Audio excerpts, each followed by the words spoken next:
Hello? Can you hear me? Can you understand me? Please, no! Don't do this to me! I'm not that late! It was only a minute! Have mercy! Okay. Thank you. I'm here. I had to use the restroom. Do not bully me. Alright? I was having issues, alright? I was gonna make some coffee. I was gonna take my time this morning. And then so many things came up. And so many issues came up, and I had no idea what to do. I couldn't fix it. I tried my hardest. We're missing a crucial part of today's session. Not content. Content's there. I have everything I need to run today's session. But what I don't have is my little person, you know? Look. Look at it. I'm gone. I've just disappeared. Reduced to atoms. Like the website that I was using to keep myself there and make myself like bounce whenever I speak, it stopped working. The whole website's down. I literally died. And I was trying to get that to work for like 10 minutes, and I didn't make my coffee. Everything's in shambles. It's always in shambles. Greater invisibility, yes. Although it's gonna last a lot longer than 10 minutes. Alright. What can we do? Can I replace my little character with something else? Let me see. Chat, what am I to become? What am I today? Although it won't be animated, what have I been true polymorphed into? Could be literally anything on the internet. Pick something. I'm gonna look away from chat for a second. Please populate it with stuff for me to change into.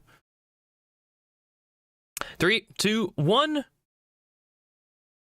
I'm going to become a bean. A cat. Now here's the thing. Bean's funnier, but cat gets me views. So let's find a cute cat PNG. And everyone's gonna love a cute cat. See, look at these cute cats. We also need some music for today's session. Let me put some Animal Crossing on while I get this set up. Perfect. It's a little loud. Lower that. Perfect. Okay. I want to be maybe... This one gives me plain simple vibes. Can I just download it? Thank you. Alrighty. Now I can do some super cool editing. Until Sai. Whoosh. Watch me now. Canvas. Increase it. 200. 200. Okay, now I need my plain simple hair. Uno momento. Why does it always open on that side? I need to open up my personal files. There we go. Look at this. The hair. In case I ever need to copy and just paste it onto something. It's beautiful. It's literally exactly like me. The resemblance is uncanny. How do I want to place it on the head? Like that. Perfect. Literally perfect.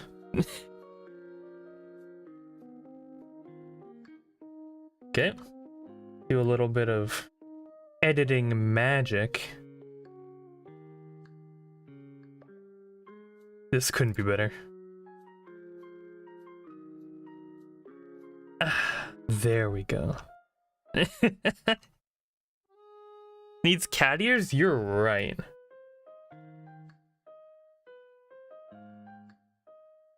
Amazing. Oh wait, no. That needs to be on a new layer. Okay. And alright. And now we can just select this, right? Ahaha, I'm a genius! Praise me, mortals. Praise me. Wait, why isn't this one working? There we go. New sexy form must sim. I've literally just become a furry.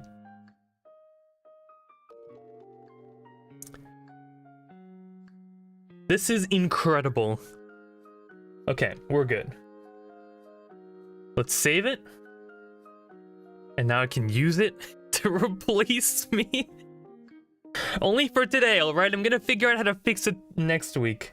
If we play next week. Oh yeah, speaking of next week, chat, there were some of you who commented on the last YouTube video and also came into my Discord server that I don't even really plug anymore. And you came in asking if I skipped Chat Plays D&D last week, and I did skip it. However, something you need to know is that a YouTuber, an animation YouTuber, should never be trusted with a schedule. Alright? I say that we're gonna play Chat Plays D&D once a week. That's not always gonna happen. You know, I have a life. I had a video to get out. I had commitments. So, rather than spamming my YouTube community page all the time saying, oh, sorry everyone, I'm skipping Chat Plays D&D because I have a massive what your favorite D&D feat says about you video to get out, you can just assume that if you don't see it, it's not happening. Very sad. I was crying when I had to skip that session. Absolutely crying. I was devastated. But we're here now. It's fine. We're together again. Okay. I'm adding my little character. Let's see. Add a little media source. Alright. Add a new one.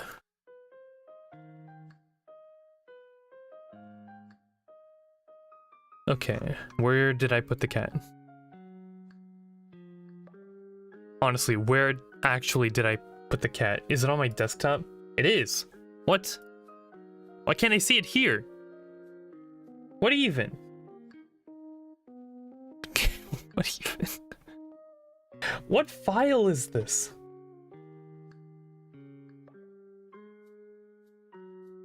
My brain hurts. I just appreciate the Genshin Impact wallpaper and the music while I fix this. My god. Dun dun dun dun dun dun dun dun dun dun dun. Okay, so that didn't work. Oh, here it is. This one should work. And then I can put the cat properly.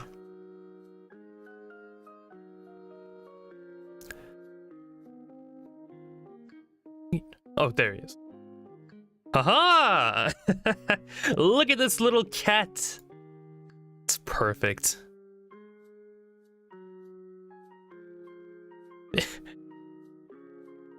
Amazing. Look at him. How do I rotate him? It's not working. Rotate! Please. Oh, wait. No, that's not it. Is there no rotate button? This is cursed. I can only zoom in and out. Whatever. I don't want his hair to like clip into the thing. Okay, fine. Here. And I'll put him under the table. See, it's not working. I want to rotate him in a little. Okay, I'm gonna do that here. Rotate. That should work. See? It's working.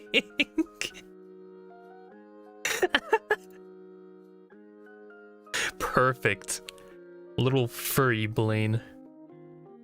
The one and only time. Enjoy it while it lasts. Alright, we can finally begin. Now that you have the little cat Neko Blaine thing on the corner, you can be distracted for the remainder of the session, while the rest of us play D&D. Alright, so before I go on a little tangent as to what happened last session to keep you all, like, invested, because I know the majority of you probably weren't here for the other sessions, and I don't want you to be absolutely lost, so we'll go through things in a minute. However, before we do that, we need to level up Chat's character. Congratulations, Chat, you leveled up! You're level 2, 3, 4 today, Chat. Congratulations. So, we need to begin. Chat, do you want to level up Wizard or Rogue? Your first poll for the day, Chat. Also, I'm turning on slow mode because you're all insane. And I sort of need to be able to read what you're all saying. So, your 120-second slow mode has begun, Chat. So I can actually read what you're saying. Prepare to actually put some thought into your messages, and the poll will begin. Rogue, Wizard. Take your pick, gamers.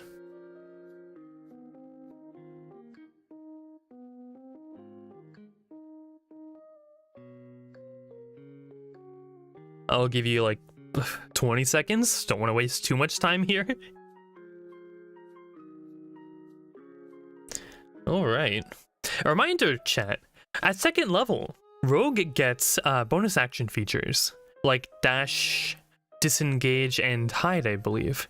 Pretty cool Rogue stuff. Although, level 3 Wizard does get second level spell slots, so keep that in mind. Ultimately up to you. 100 of you didn't vote. You know, if all 100 of you picked one right now, you could theoretically change the vote. This is why you need to vote, kids. You gotta vote. Alright. Poll's done. You picked Wizard. Cool. Level 3 Wizard. What do you get?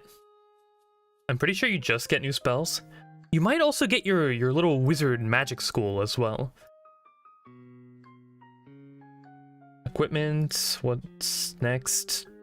View character sheets. Does it tell you?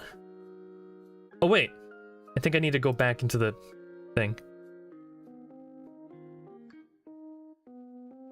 Cleric? We're already multi-classing, we can't do cleric. Hey, wait, could you even do that if you want to? You can't, you don't even have a high enough wisdom to multi-class into cleric. It's theoretically impossible unless I want to bend the rules for your sake. Okay, Wizard. Arcane Tradition.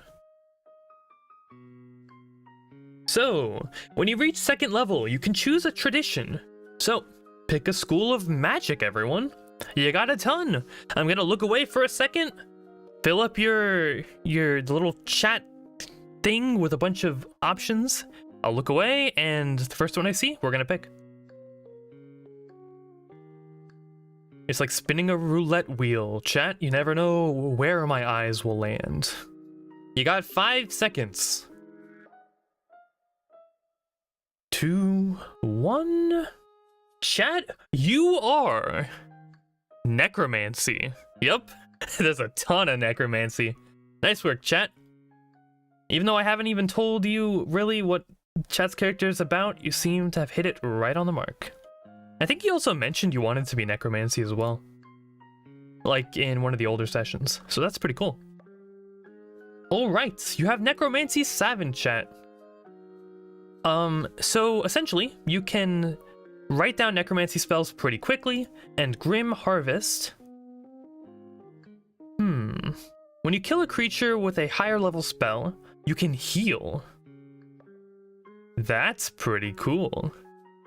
Alright, keep that in mind. It's a pretty nifty feature. I'm pretty sure you don't get anything else, right? Yeah, that's it. And then you also get some new spells. So let's pick your new spells, chat. But first, let me give you your new character sheet. Shareable link. I'm gonna post this in chat so you can all open it up. Here you are, everyone. https:// That should open. Awesome. Might need to refresh it after we pick our spells, but nevertheless, manage. Chat, you're gonna get 2 second levels, I believe. Oh wait, what the? Add spells. There we go. Didn't I close the other one? No, I don't. All right, chat. What spells do you want? There's a ton here. If you're a cool epic gamer D&D player, then you know exactly what's already here. If not, I'm slowly scrolling through it. You have like 20 something seconds. What spells do you want me to pick? We can pick one more apparently. Take your pick. Give you another like 5 seconds. Chat, you have picked Fireball. There is no Fireball. Why are so many of you typing Fireball? We're only 3rd level. Misty Step. Awesome. Or Misty Steppin'. Stepping through the mist. Alright. Is that your entire character done? That was a really quick level up. Alright. So. Let's get some new music. Chat. Where you last left off. Let me actually remember. So, chat.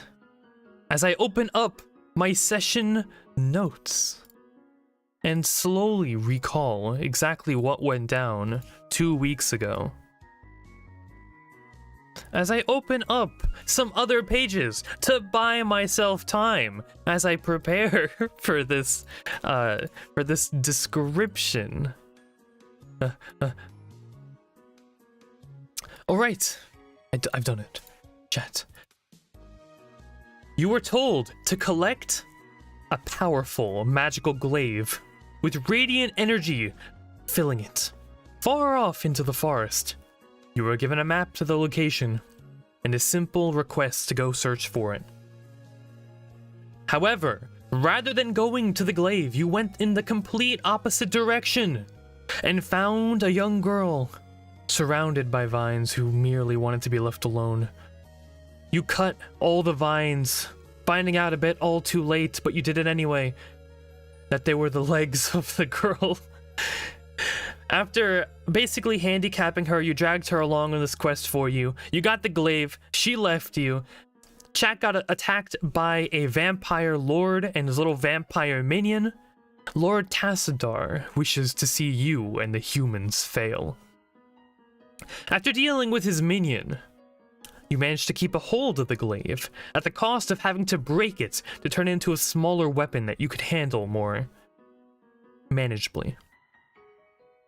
Having been left alone, you can only hope that your friend, Himeno, the small girl that you cut the legs off of,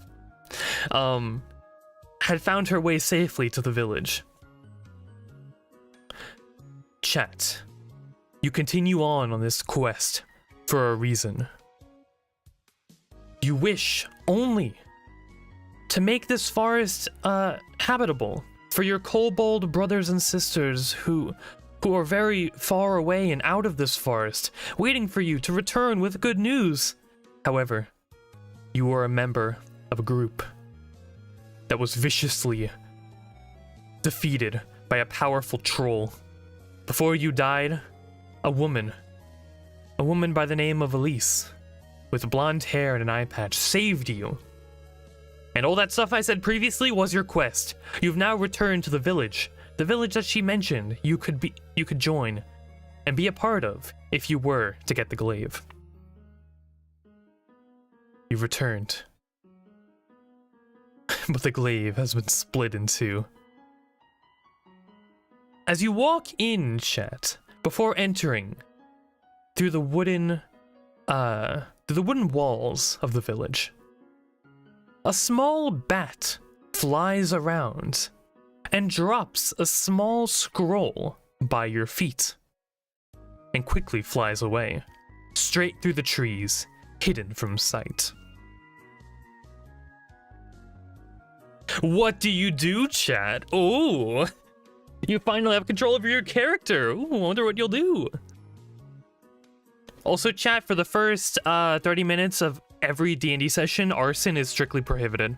All right? The little 7-year-old TikTokers need to learn that we don't tolerate that here. Also, eating is strictly prohibited as well, chat. 30-minute timeout. Go to the timeout corner. All right? What else would you like to do? Dig a hole? All right, chat. Wait. You have a new set of hit points, right? You have 28 health now. 28 hit points. You also get a full heal. Nice work, chat.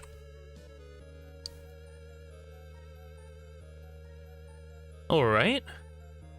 You want to find Jimeno, but first you want to read the scroll. Alright, we can do that. So, chat, you open up the scroll. Ooh, you wonder what it says. Thankfully, I have what it says right here. Chat, you read the scroll, and it says the following. It's not like, you don't hear a voice off of it, but I'll read it in this voice. Oh, so you actually managed to defeat my minion. Congratulations. In fact, I'm more than impressed. If you are so daring, I formally invite you to my manor. You can find it but a 10-minute walk to the west of the village. I eagerly await you. May we speak with dinner on the table. I look forward to our meeting. Yours truly, Lord Tassadar. Whoa, chat, it's a formal invitation to the Vampire Lord's manor. This is super interesting.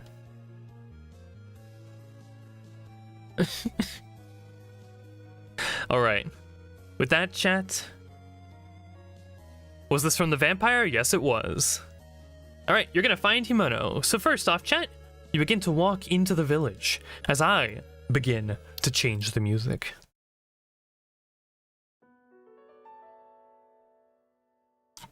Ooh, spooky. So, chat, as you enter into the village, first to find your friend,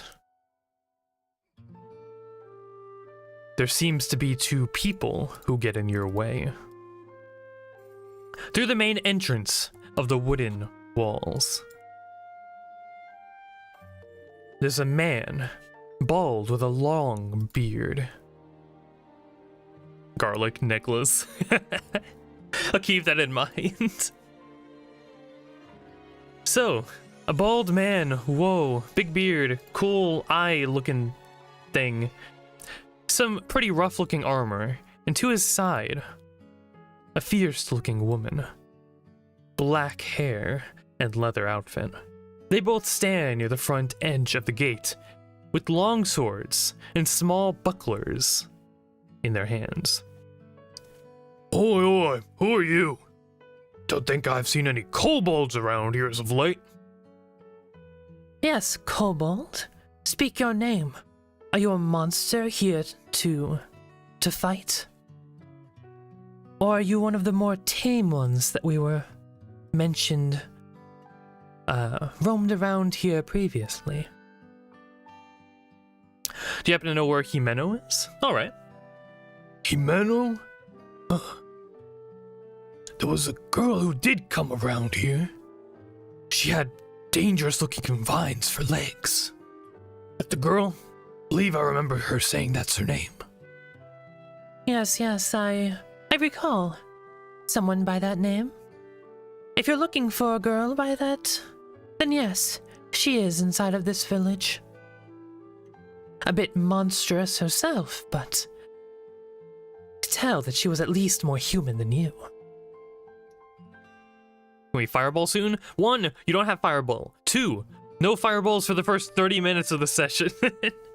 Unless it's in a combat that I actually believe is a combat.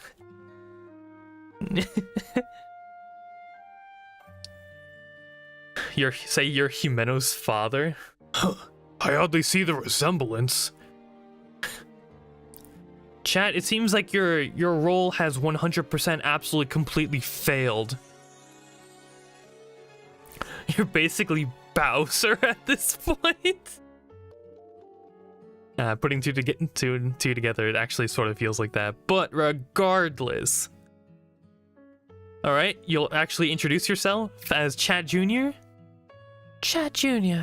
What a peculiar name. In fact, now that I recall, there was an old legend of someone named Chat, who used to dwell in this village a long time ago.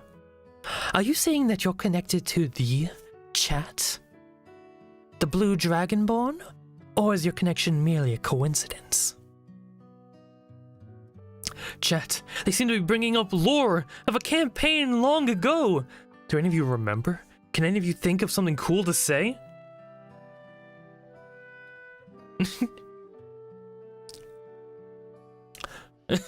Roll to ask for a hug and then pickpocket. Chat, why? Okay, fine. You can do it.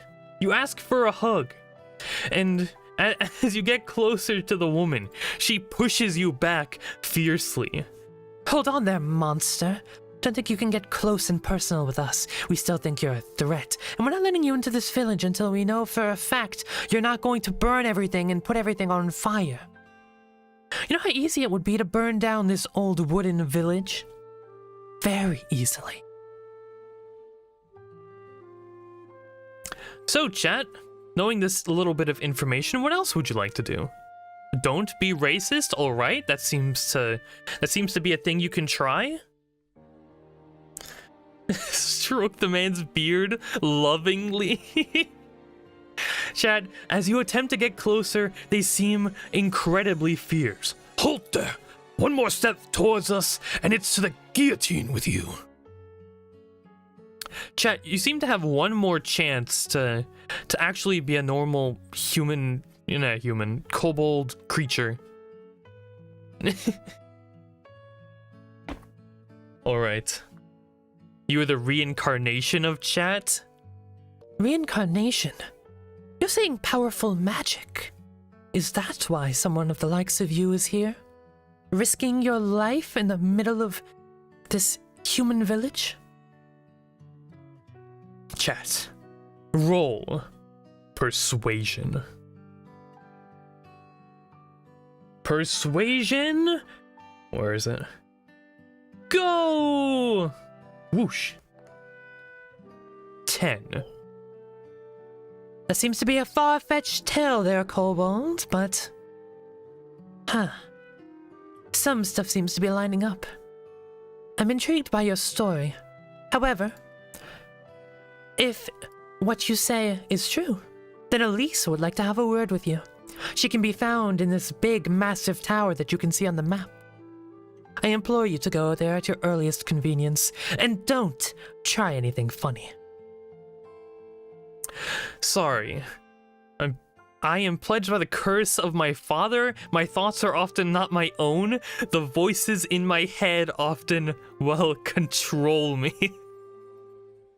Well, you better get a control on those voices trying to control you, kobold. Otherwise, you're gonna find yourself in a heap of trouble. Let's only hope your touchy mannerisms come to an end soon.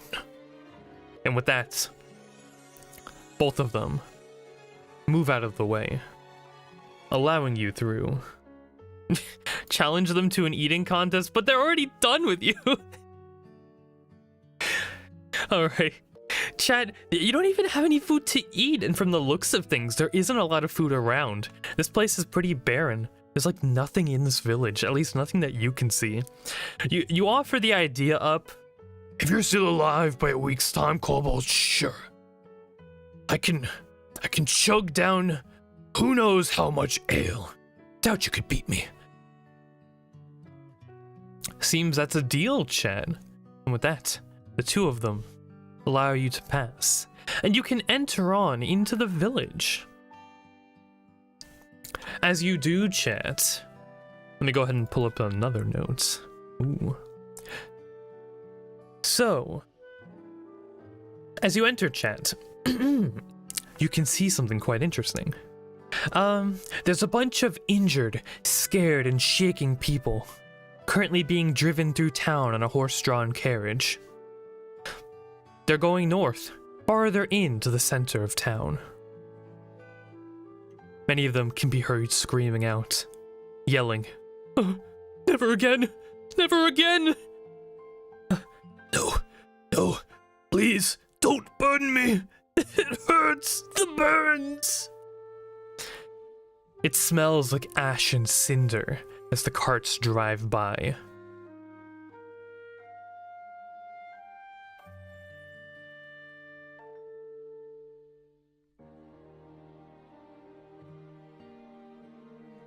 Alright, let's see. Follow along, ask what's wrong. Alright, you're gonna get over to the side of the cart and ask. The fire elementals. We just came back from a mission. We managed to steal a powerful artifact from the water elementals that we sought to throw into the volcano. But alas, we were caught before we could drop it. We've suffered the consequences. The last of our soldiers have been burnt. It'll take weeks before we can gain enough strength to try something like this again. All hope is lost.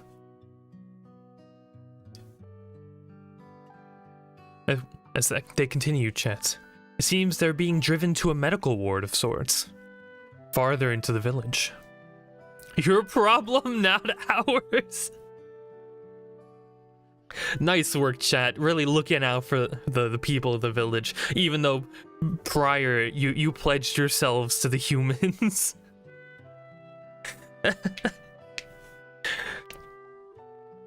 Alright, let's see. Didn't you get 2 spells? I thought you did, but I don't think so. You might get 2 spell slots, but I have no clue. Anyway. Chat, as you make your way further into the village,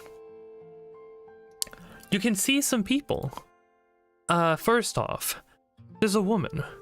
Glasses and brown hair, with a white outfit covered in blood. She seems to be tending to a massive assortment of people inside of this little medical ward. One in particular that she's dealing with is pretty beat up and injured. You're going to be doing all right. Just hang on in there, all right? Yes, I'll get through this. I need to stay strong. If all of us fall, we won't have enough strength to fight back against the elementals. And as the woman turns and sees you, chat, she yells out, If you're walking and you can breathe, please leave. We need as much space as we can inside of this ward for the injured and the sick. She is not a zombie, chat. Simp for her? Alright, congratulations. Chat, the kobold has simped. Anything else that you'd like to do? Steal the woman's glasses and run off while laughing. Alright, chat? You run up to her and you attempt to steal her glasses. Congrats, roll stealth. Sleight of hand, +5. This is the last thing that she's just imagining is gonna happen today. You run up, and with that, let me roll something for her real quick. 1d20 plus 1. Whoa, that's the same thing. In which case, nothing happens. Chat, you attempt to run up to her. She freaks out, holds up like a little metal pan that had some stuff on it. She drops it onto the ground and sort of uses it to keep you away like a shield. Ask if she has any spare blood. Gotcha. What the hell is wrong with you, you kobold? Do you have some sort of mental disorder? Do you actually need a place in this ward? Or is this like your normal attitude? Regardless, what do you want? I'm busy. And with that, Fallon, the injured man, sort of turns. Wait, I've heard of this one. Elise said something about a kobold entering the village, right? I believe their name was Chat.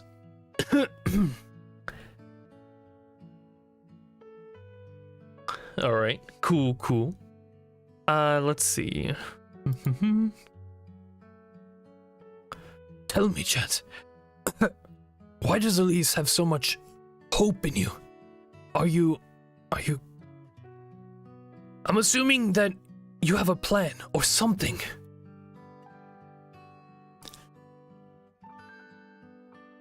What do you got, Chet? Chet Jr., yes. You're mentally disabled, I guess. Alright. I'm looking for a smart comment at the moment.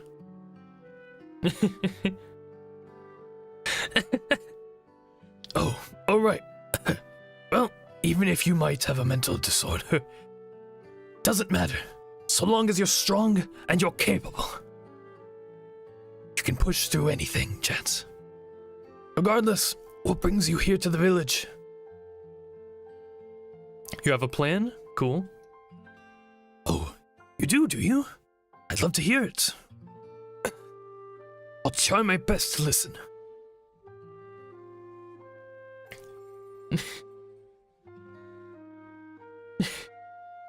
I found the glaive and a sexy vampire. Wait, you've met the vampire Lord Tacita, correctly? If that's the case, then you're truly a strong one indeed. Nonsense. You think this kobold could survive an encounter with a vampire lord and actually survive? You're daft. I don't think this kobold is capable of anything. Tell me, kobold, what have you accomplished since your time in the forest? Not much, I'd assume. Chat, she's mocking you and your incompetence. Are you gonna stand for this? Yeah, you are looking for Yumeno, but you sort of been walking around, just encountering things as you went along. Chat wanted to come here, so I'm letting them RP here first.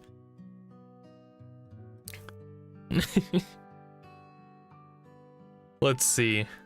Oh, you want to show the glaive? All right. Chat, you hold up the broken glaive. What is this supposed to be? Some broken tool? You think showing me your broken weaponry is going to make me think that you're capable of anything? Wait, Prim. This powerful magic, it's glowing from the glaive. Could that be? No, it couldn't be. You managed to find the glaive of the forest guardian, Chat? That's incredible. Maybe you are the chosen one. The one meant to help us with all this madness. Here, Chat. Take this. And with that, Chat, out of a small pouch on Fallon's, stretched over Fallon's shoulder, he pulls out a small blue orb. And Chat, you got yourself a super cool item. This is an orb of endless water. Just holding it creates water. It's incredible and powerful.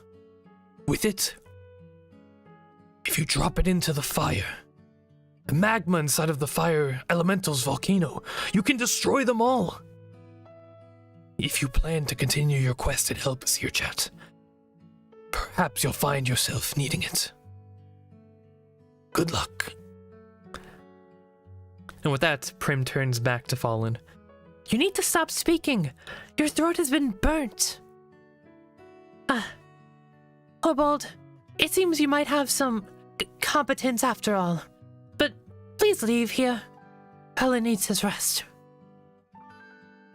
She seems less hostile towards you at the moment, chat, as she heads over and helps Fallen lay his back down onto the bedroll.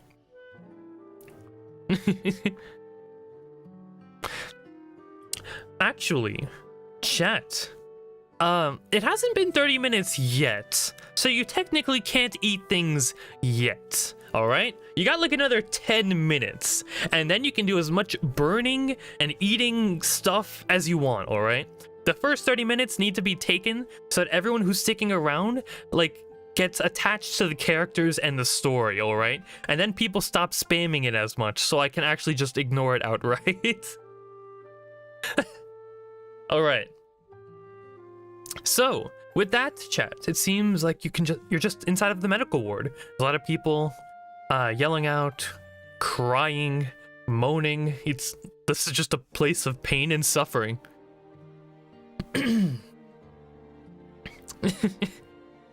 Flood the village with it? Well, just holding it is currently creating water.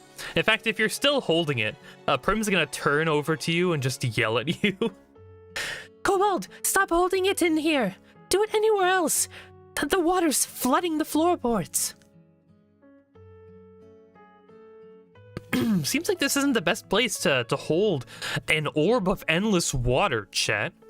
In fact, let me add it to your character sheet real quick. Inventory? Manage? Add item? Orb of endless water. There you go. So, chat, put it away? Alright, cool. Chat, do you have anything to actually hold this in? I think you have a backpack, right? Yeah, you do. Cool. So, chat, you have a backpack. You put it in, and you get going. Alright. Let's see. Go buy some bread and eat it as a snack? Alright. You can head on over to the tavern. It's pretty close by. And as you do, chat, you head on over to over here, where you see inside is a ruined old tavern. Cracked, broken floorboards, spiderwebs in the corners of the walls. Seems this place hasn't been managed all that much. There seems to be an old human man sitting at the edge of sitting behind the counter. And a tiefling woman on the corner, sitting with 3 cups of ale. 2 of them have already been completely drunk. And she currently sips at a 3rd. As you open up the door, a small bell rings. Gunther smiles at you. Oh, welcome, welcome. And the woman, Ula, sighs. Here for some bread? All right then. Sorry, but we don't have much. The freshest bread we have is a few days old. I won't ask for much, just a single silver piece. Chat, because you desperately want bread, I will say that you pay for it. Where the heck is your... You only have gold? Chad, you offer up a gold coin. Oh, haven't had this much currency in a single payment for such a long time. Sorry, give me a moment. And with that, he does a little math, takes away your gold and gives you 9 silver back. And with that, chat, you get a piece of bread to snack on. So, what brings you in here, little kobold? Buy a lot of garlic? Alright. True. Oh, you want garlic as well? Okay then. That'll be another 2 silver pieces, and you can get yourself a few bunches. You got garlic too, chat. Nice work. Oh wait, I gave you 2 silver. Oops. Remove. There we go. Chat, you now have a bunch of garlic. Nice work. Are we allowed to eat yet? Sure. Sure, chat. You can eat the bread. Buy the finest bread we can afford and save it as a gift for Jimena. Alright, you get the bread. Maybe you snack on it a little bit, but you save the majority of it for her whenever you end up finding her. So, what's brought you in town, kobold? Oh, you're fighting some vampires tonight. Oh, that's pretty interesting. Are you talking about Lord Tassadar? Kobold, how strong are you? You bring up the vampire lord like you're best friends with them. Like you're capable of defeating them just by flicking your finger. Are you that strong? Or is this just confidence to stir laugh into an old man?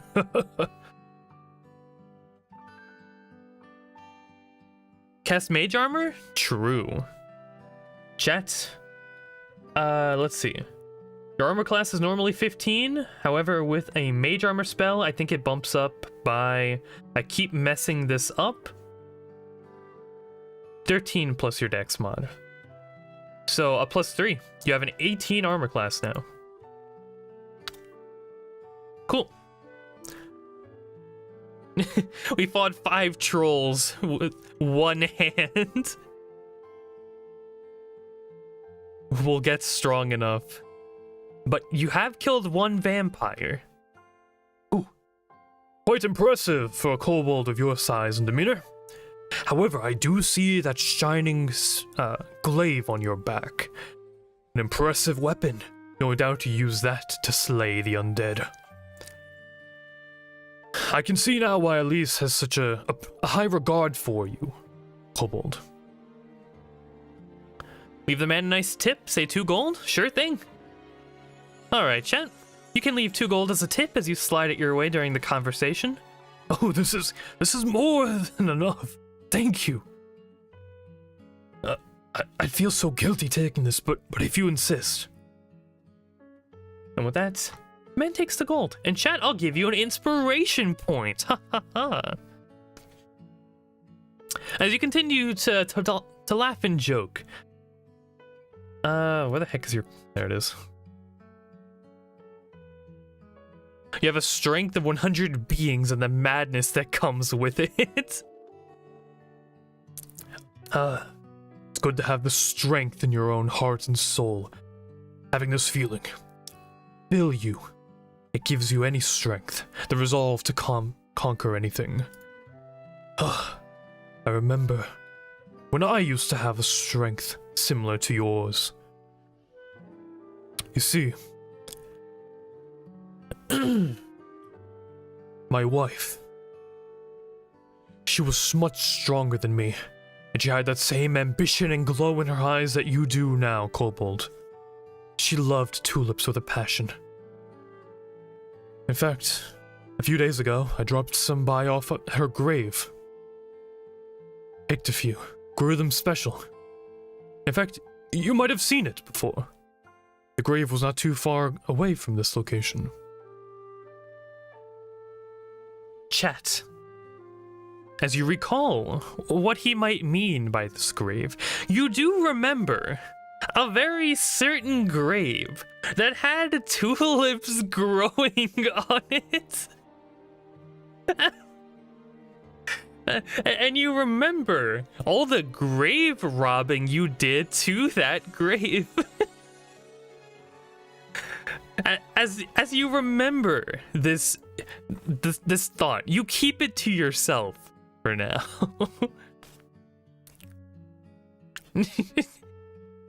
Yes. She passed away, defending the village to her heart's content. She died fighting a destructive air elemental. In fact, she managed to steal the elemental's prized possession, a metal pinwheel that it loved dearly. In fact, I feel like if the pinwheel were to spin within the winds now, the elemental could be resummoned, and another fight could occur, perhaps to get revenge. Return the ring? Oh, alright then. Chat? As you offer the ring of water breathing to Gunther, he looks at you. Wait. You have the ring.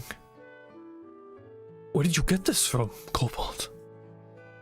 By chance did you visit the grave and did you... No, you wouldn't have. No doubt you stole it from a plunderer, and you're giving it back now that you know the truth. That's most likely the reason. If that's the case, you assisted me by stopping those dastardous grave robbers. You may keep the ring. She would have wanted that.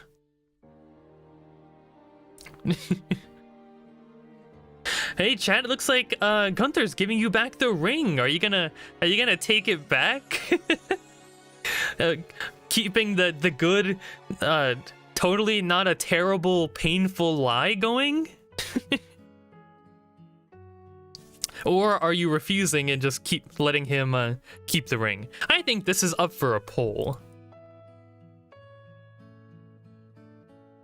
Ring, are you keeping it or are you returning it?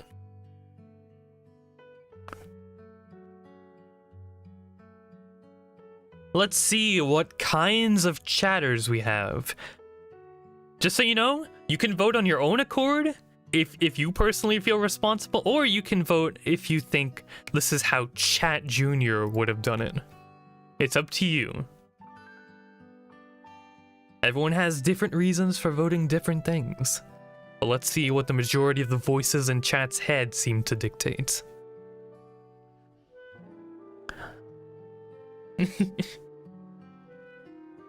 Alright. Seems the majority of you want to keep it. Sure thing. With that, chat, knowing the truth of the situation, but just not being strong enough to come to terms with what's occurring right now, you take the ring back and place it back in your pack. Get a water skin big enough for the orb of flowing water.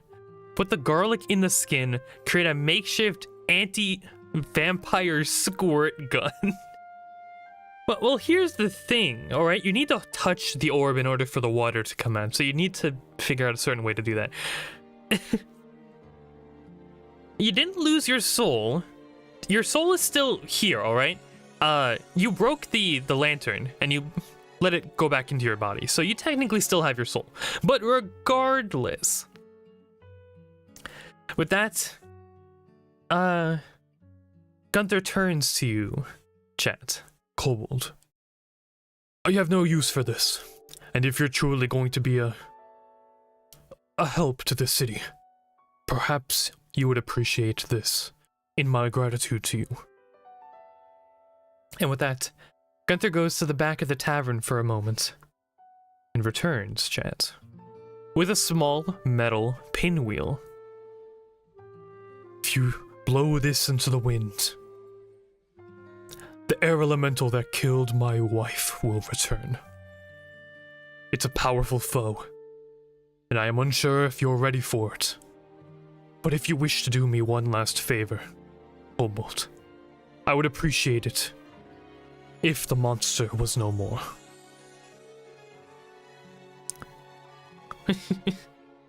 With that, chat, you're given the pinwheel.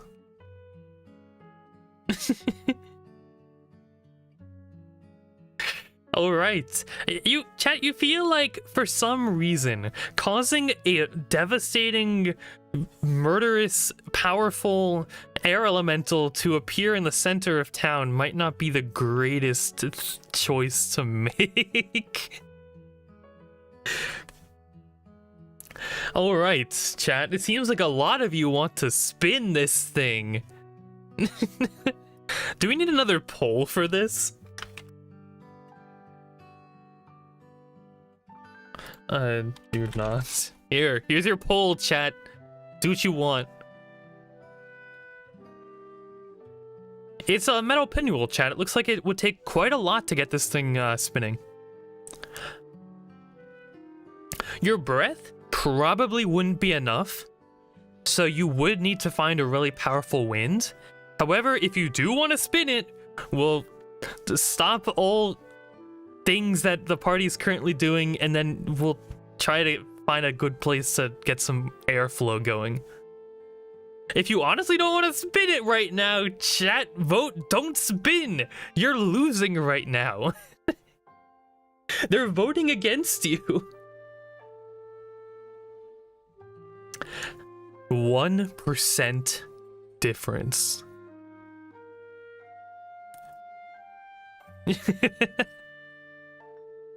Alright.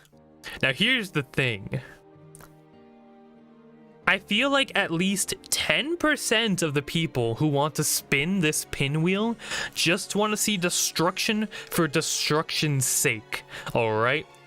And let's see. I much prefer giving the people who appreciate a good story the benefit of the doubt. So we won't spin it right now. However, we'll keep it in mind that the next time chat feels a powerful wind flowing somewhere that could theoretically keep this thing spinning for a while, that'll be the first thing on chat's mind.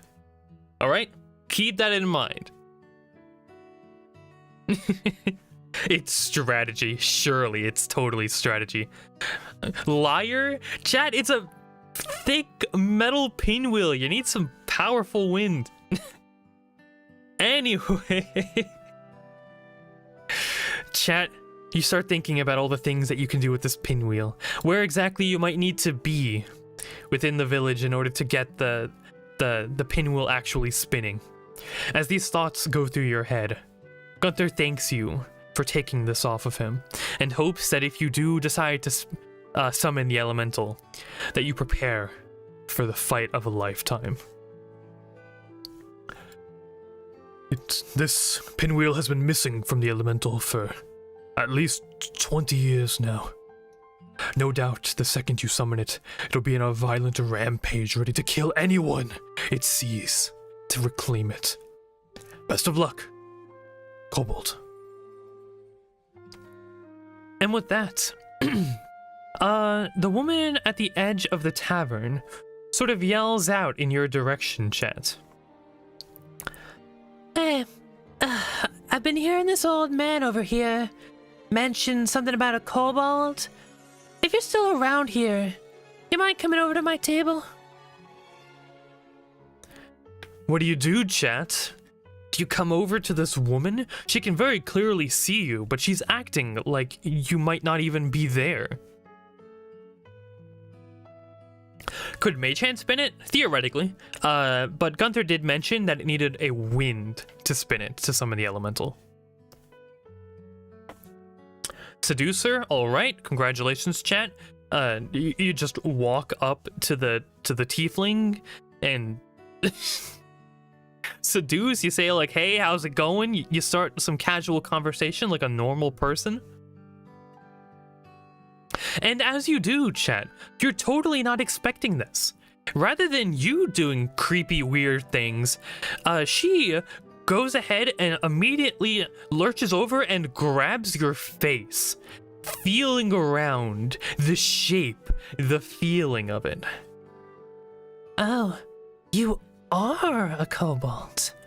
I recognize that protruding snout and tall, perking ears anywhere. Good to see the champion of Elise has finally arrived at town. Tell me, kobold, are you up for adventure? Are you here to help? Bite her hand, no touchy. Ah yes, chat, when someone else does it to you, it becomes a problem. Oh, how contradicting of you. She, as you bite her, she sort of like holds her hand back, yells out a little bit, but otherwise smiles.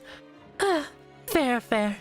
But you do need to understand, after my recent run-in with the fire elementals, I'm not in the greatest position to see at the moment. Ash and soot flying in the air as a wicked battle commences. It's not exactly great for the eyes.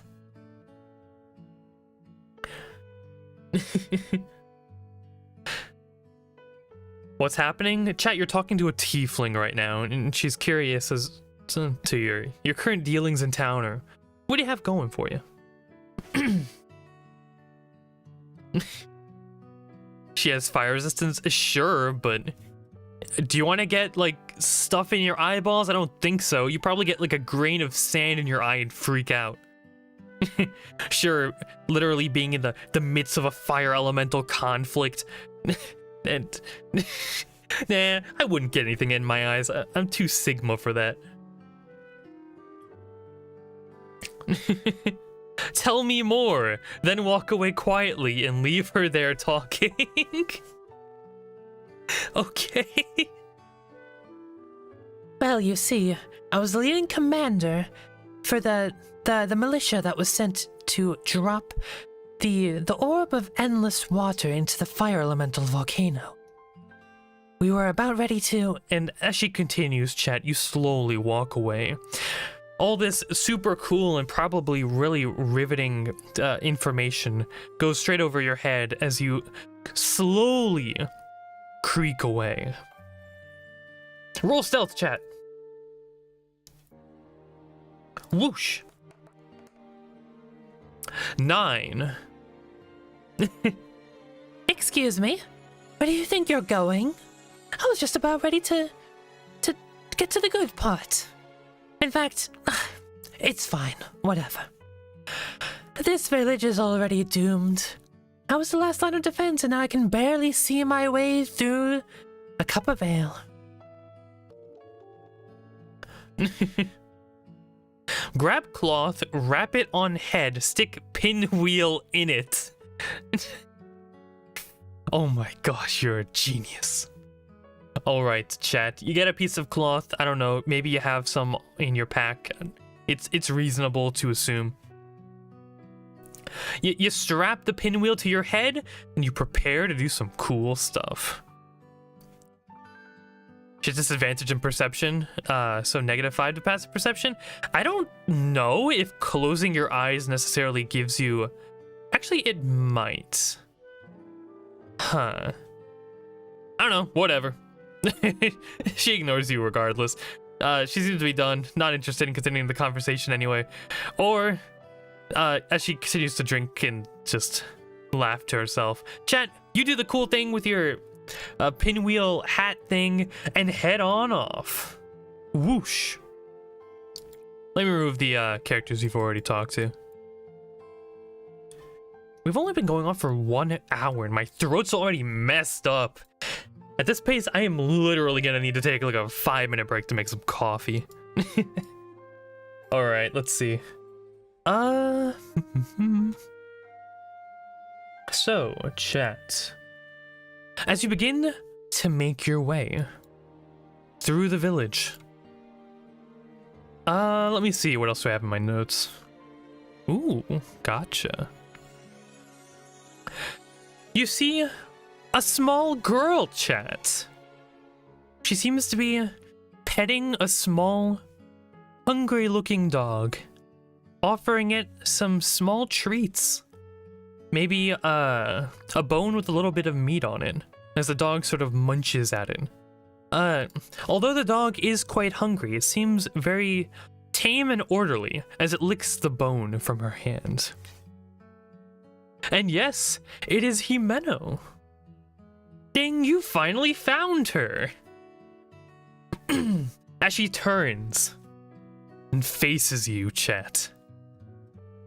Her happy, blissful attitude turns to a wicked pain. Oh, it's you again. God, no. What do you want, Kobold? I'm happy. I'm enjoying my day. Do you need something? And as you look at her, chat, you can see that she's like visibly, slowly, moving her vines backwards, positioning her body farther away.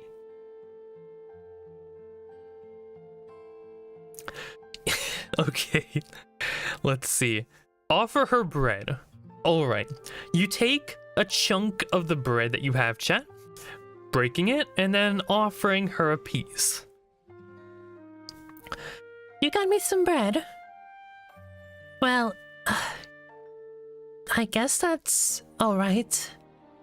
Is there anything wrong with it? Did you make it out of, like, bark and twigs? Or is this, like, actual normal bread?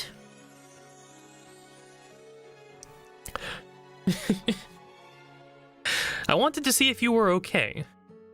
Yes, I'm perfectly fine. In fact, I'm better than fine. This place is actually quite nice. I'm glad to see that a village still exists within this messed up, terrible-looking forest. I came here a while ago in the hopes of being able to fix everything. The god Woodrun even blessed me with powerful vines to keep me safe. However, it's nice not having to live in the middle of nowhere. This village is quaint. The people here are nice. Take the dog. You pick up the dog, and it starts like panting inside of your arms, chat. Just like trying to lick your face. Elementals and vampires. Yeah, this place is great. Yeah, that's but one of the major issues.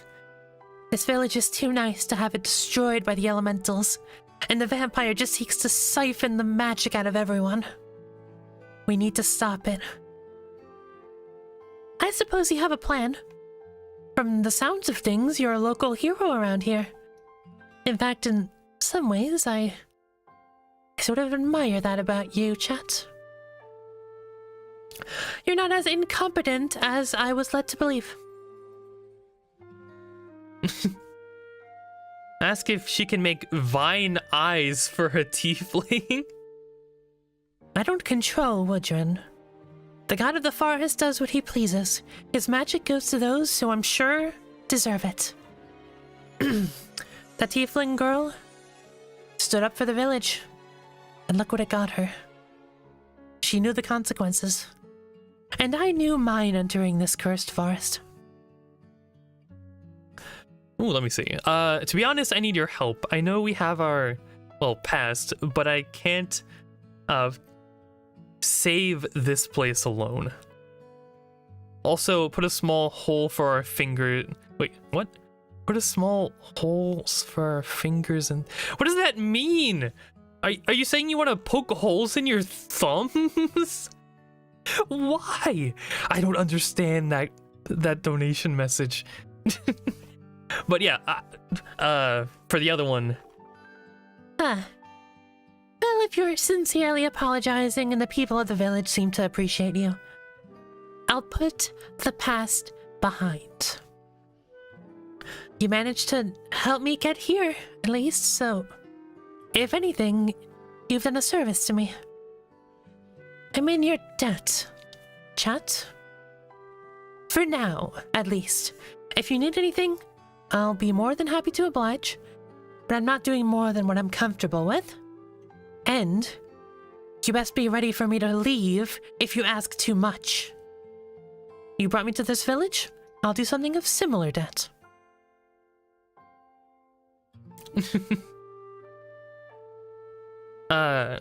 Does that mean you want to work with me to stop the vampires and elementals?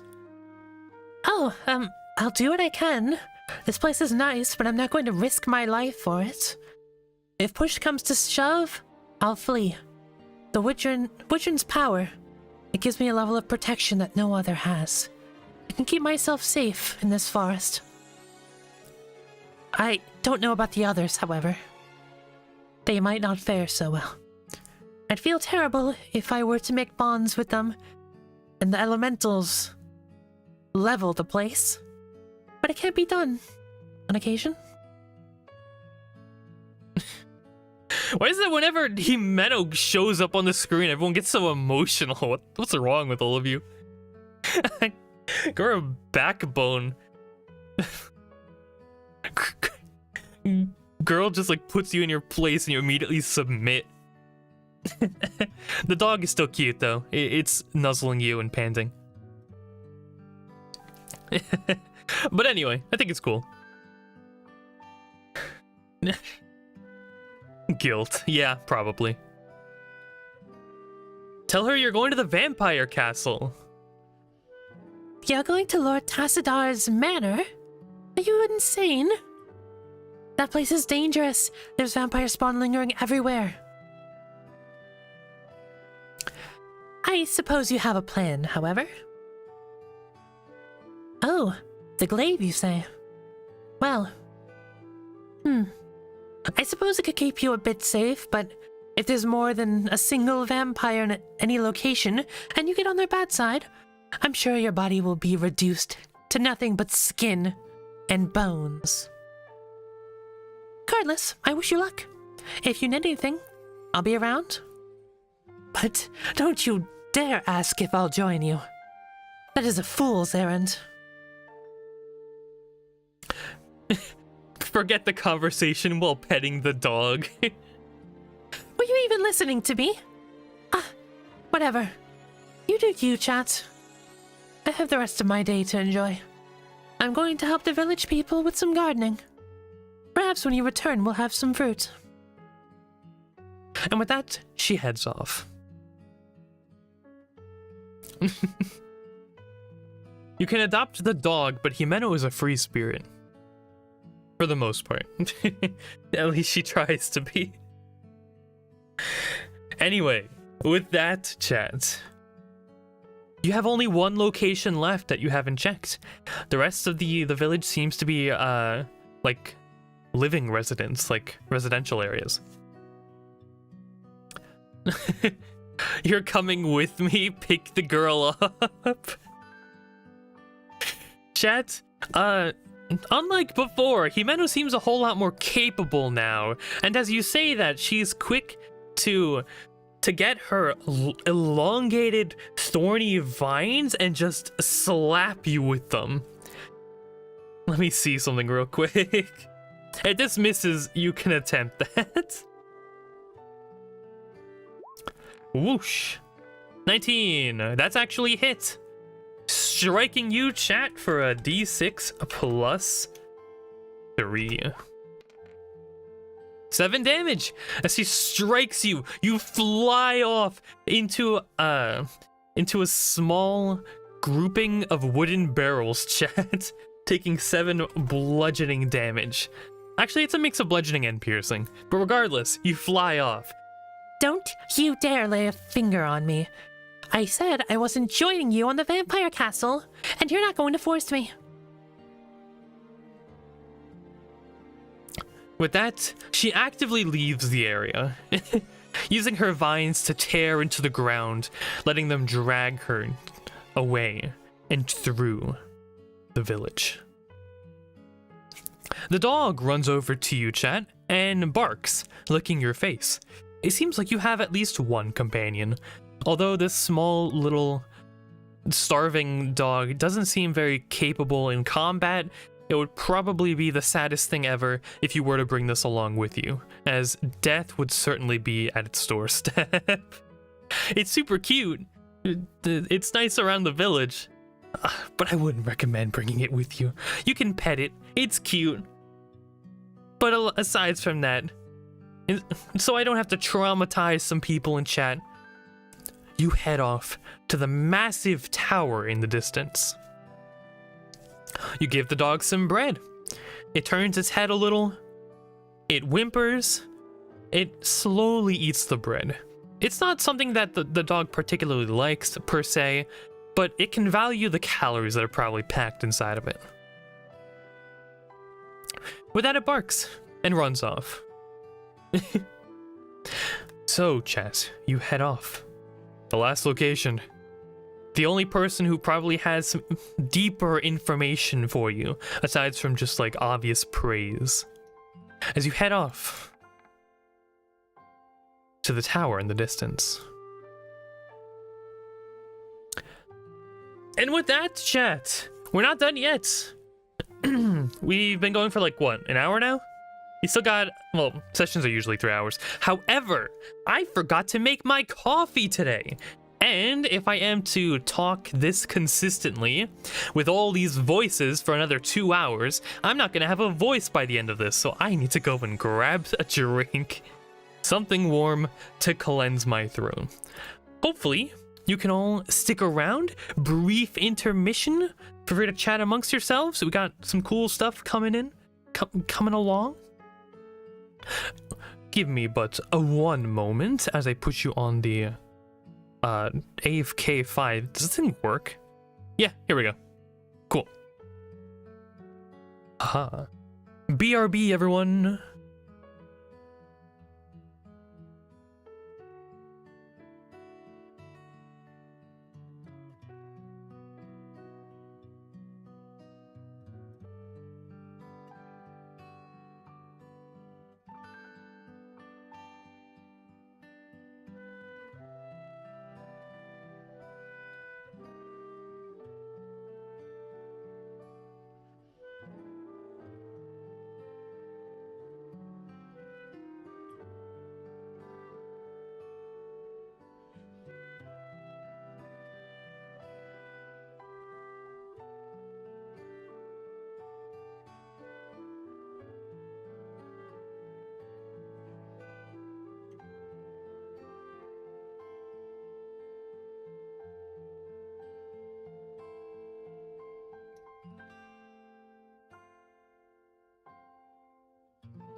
Alright, I'm back. Hello, everyone. How's it going? What are you talking about? Can I know? Is it a secret?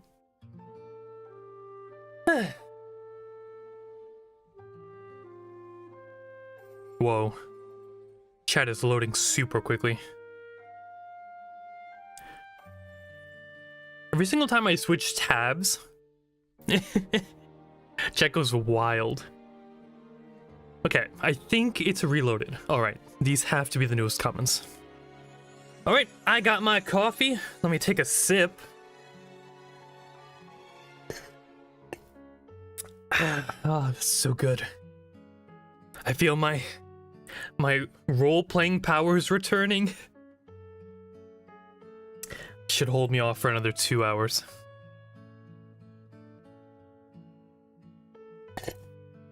I just want to sit here and just enjoy this. It's so peaceful. Just being able to meme with you all, vibe around, talk about stuff as I drink delicious coffee. Coffee's bad? How dare you? Coffee's a lifeline. You're probably just too young to understand. Get the orb blessed, inject our blood with garlic.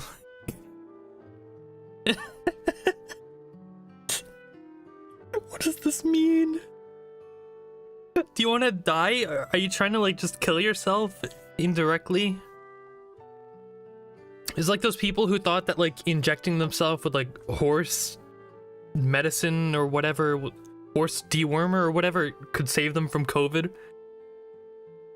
Ah yes, injecting yourself with garlic will stop the vampires. It'll work. It works every time. I wonder why the history books didn't mention how effective of a strategy that was. Maybe it's because nobody who tried it ever lived to tell the tale.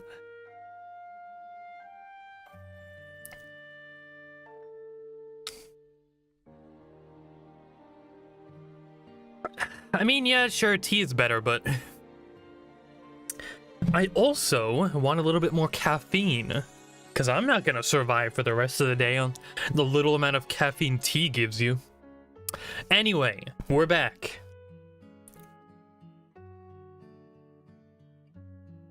The little cat face is still menacing. So, where we last left off. Himeno had left because she'd singing can't stand Chat's guts. Alright? And Chat is left to go to the big tower. There in the tower, Chat scales. 2 guards are there. They stand and stare, but otherwise let you through. Up the massive stairs, spiraling case. You make it to a room, Chat. There, you can see a ton of people yelling, asking, begging for attention at whoever is behind the crowd. Please, what do you plan to do about the elemental raids? We can't last much longer. Madam, if we don't act now, we're going to run out of rations. Not everyone in this town is going to starve. My child hasn't had a solid breakfast in over 3 days. What are we going to do? The vampires plaguing our land, miss. Every single time one of our adventurers attempts to scout for even the slightest meal, the beasts fight back. We don't have the strength to keep the village safe. Everywhere outside of our borders is a death trap. And with that, you can hear her yell out. As the crowd sort of breaks up a little bit, both you, Chat, and her can see each other.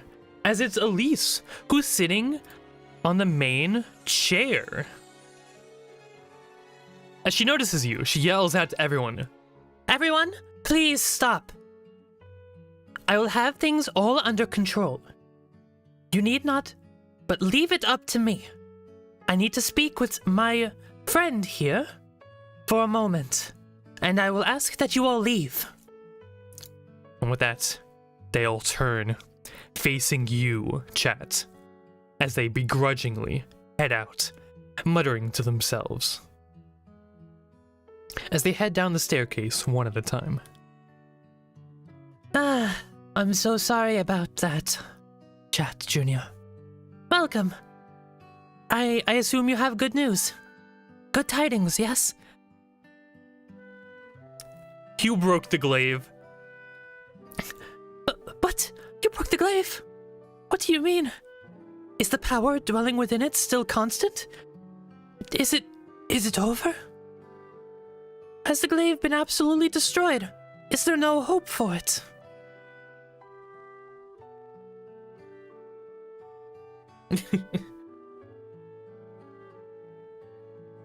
It still works?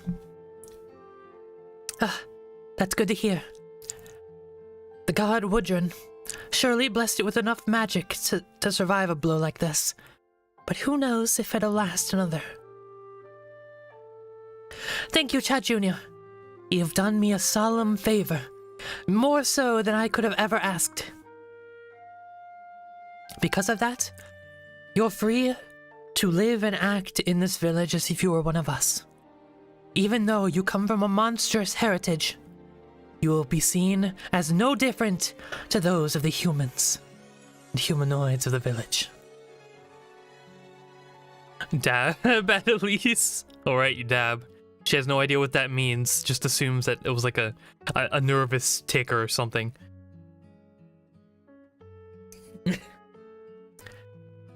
Oh.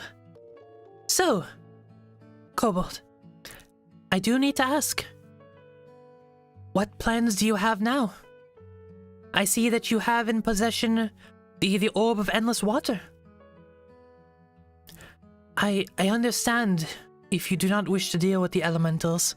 They're violent, and heading into their lair will most certainly lead to your doom. Alone, that is.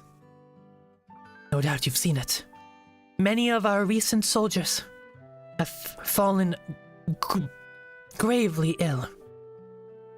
Burnt, scorched. It was devastating. They don't have the strength to help you. So, I would not ask that you risk your life to help with the elementals right now. However, do you have a plan to deal with the Vampire Lord? Can she bless the orb? Heck no.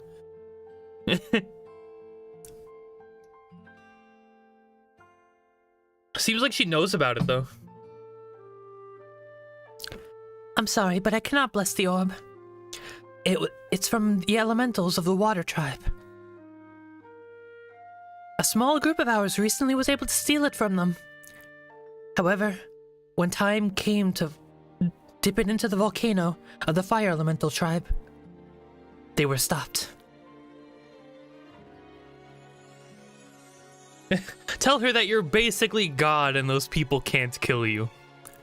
Oh, if that's the case, if you're so confident in yourself, then surely you could save the forest on your own, with both your hands tied behind your back, and a blindfold.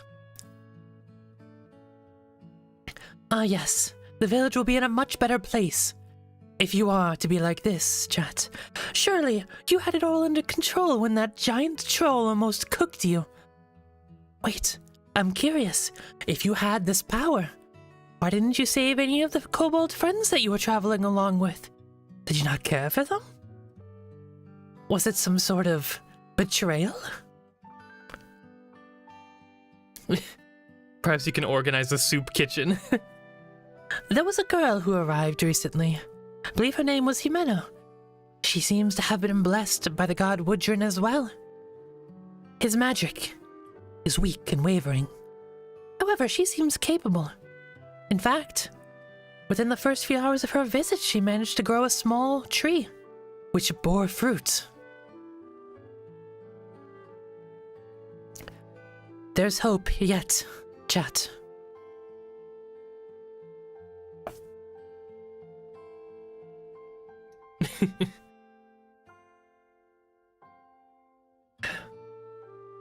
Do not question my motives, human.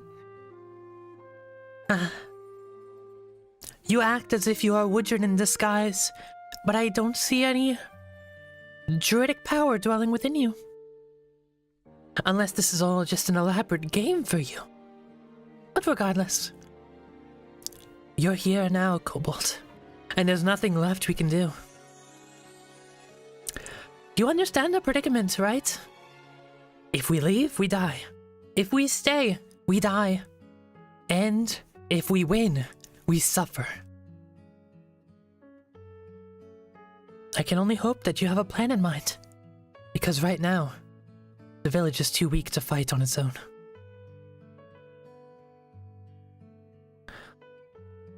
That's all I really have for you, Kobold. The next step you take is yours to decide. I've given you all I could. You have the weapon that could be used to defeat them. You have the information? Do you have the drive? It's up to you. And with that, she starts messing with some papers on her desk, writing down some things and dipping her quill in some ink.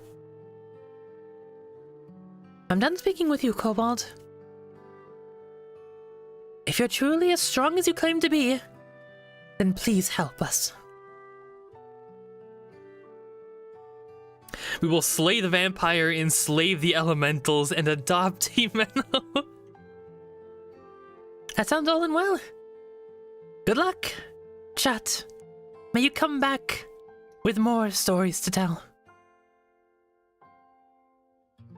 Chat.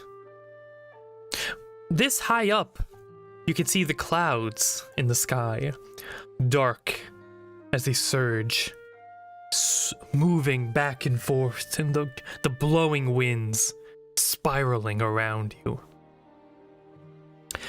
It seems, outside of the windows of this tall tower, a powerful wind is blowing.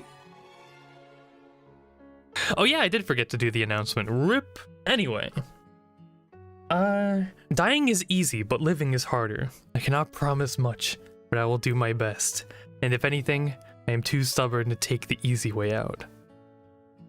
Yep, that sounds about like you. Let's hope it doesn't cause you to get, brutally assaulted by another troll. Anyway, chat. You got some wind going. Do you want to maybe do the pinwheel now? Here's a poll.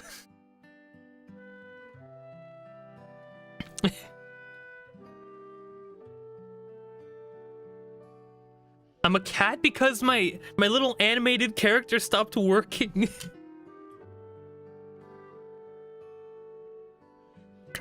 All right, let's see. Is it time for some pinwheel pain? Or have all the TikTokers left and we only have the rational human beings remaining in chat? Oh, it seems like it's still pretty even. Any vote at this point could decide it. The next time it changed percentage, that's the one it's gonna be. No. All right. Chat, understanding that the village is not in any state to defend against a vicious air elemental. That you might not be ready for that. Or that you have bigger issues to deal with right now, that ultimately do not count towards an air elemental that you could realistically summon whenever you want. And the only reason you'd want to do it right now is pure morbid curiosity. You decide to hold off on that disaster of an option right now. But with that in mind, you decide not to leap out of the window, and instead scale back down the steps, returning to the village with information collected and an invitation to the Lord's Manor. What do you do now, Chet? Seems like Elise had mentioned that going to the elementals right now is a death trap.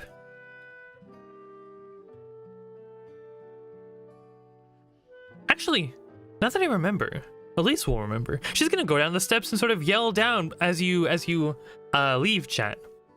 Wait! Chat, I just remembered something. And she'll just yell down the steps. I just remembered. The elementals wish to defeat us purely because they see it as the quickest, easiest solution to their problems. However, perhaps if we can prove to them that slaying the vampire lord is actually the easiest way to go, maybe we can get them on our side. Now listen closely, chat. If you, somehow, have a way to get into the vampire lord's mansion and get some information, anything, on his weaknesses or something that the elementals could take advantage of, maybe we can get them to be on our side. This could work, chat. It's something to think about. I leave it up to you, what you do with this information. If you truly wish to defeat the elementals, we can do that. But I think, in any way we go about this, knowing some of Lord Tassidar's weak points could be useful. As you continue to walk out, chat, you already know his weakness, it's garlic. Ah, yes, surely. Garlic has never failed to work. I haven't even tested it yet. But anyway. Go do that now. Let's kill a vampire. Firebolt the way through. Alright, chat, you take your cool arcane focus. Maybe it's your hands. I don't know.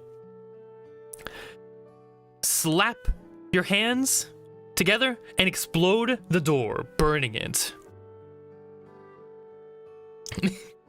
Speaking ooh speak. It's just a little cat, alright? It's meant to keep audience retention. That's all it is. I'm still me inside. I'm still Blaine Simple.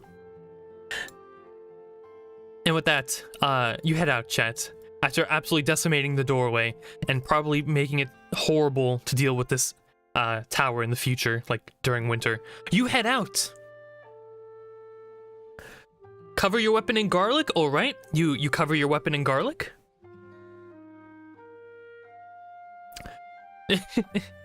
So, chat, you have the invitation to get to the Baron's, well, not the Baron, the Vampire Lord's manor. Do you wanna go? In fact, before you head off, chat, you can see something. As you take a look at your little, like, paper, the invitation that you were given from the vampire bat before. It seems to mention something in small text that you didn't notice before, or maybe I just forgot to tell you it before. It says, P.S. In order to get past the Manor Guardian, please bring at least 5 pounds of meat. Thank you. Whoa, chat, where are you gonna get 5 pounds of meat? I'll give you a second to think about that one.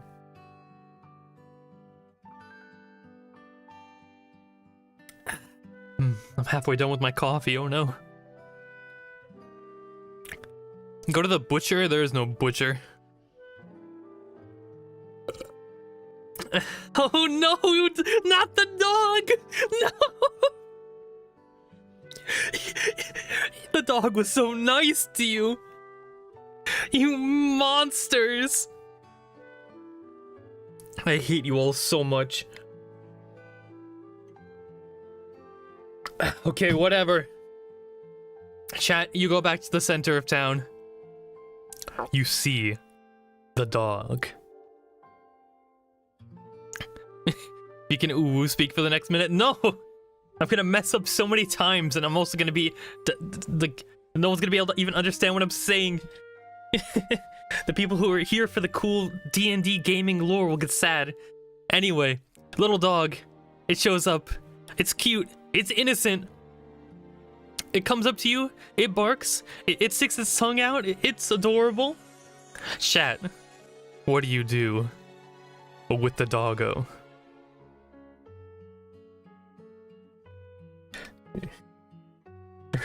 pounds of meat or no. Yep, here's the bowl. Let's see how chat's thinking right about now.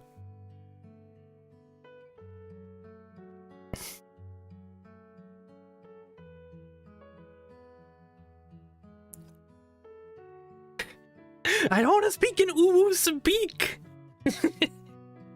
It doesn't work for my character.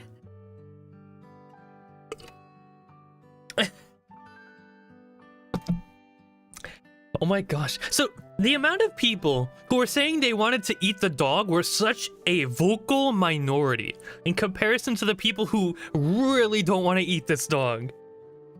Who would have thought? All right, so it looks like you're finding your meat a different way. Please, you must run. I can't control myself. The dog doesn't understand what you're saying. You say that maybe some people around you, just villagers, they look over.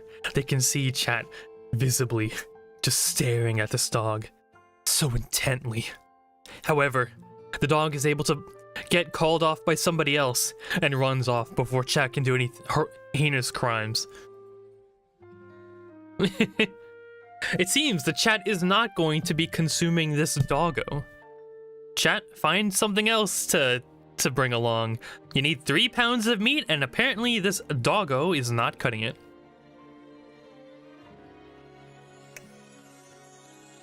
Do you see any birds?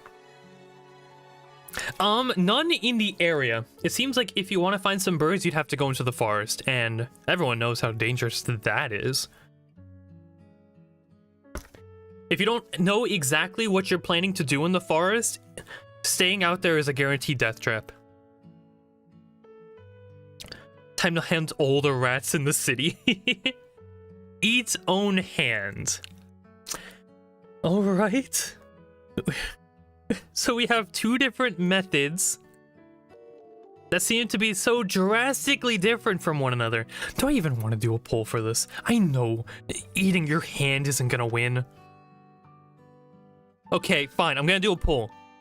And if I'm correct in this regard, I'm not gonna acknowledge options I know for a fact are not gonna win polls. Alright, do you want to hunt rats or do you want to chop your own hand off, chat?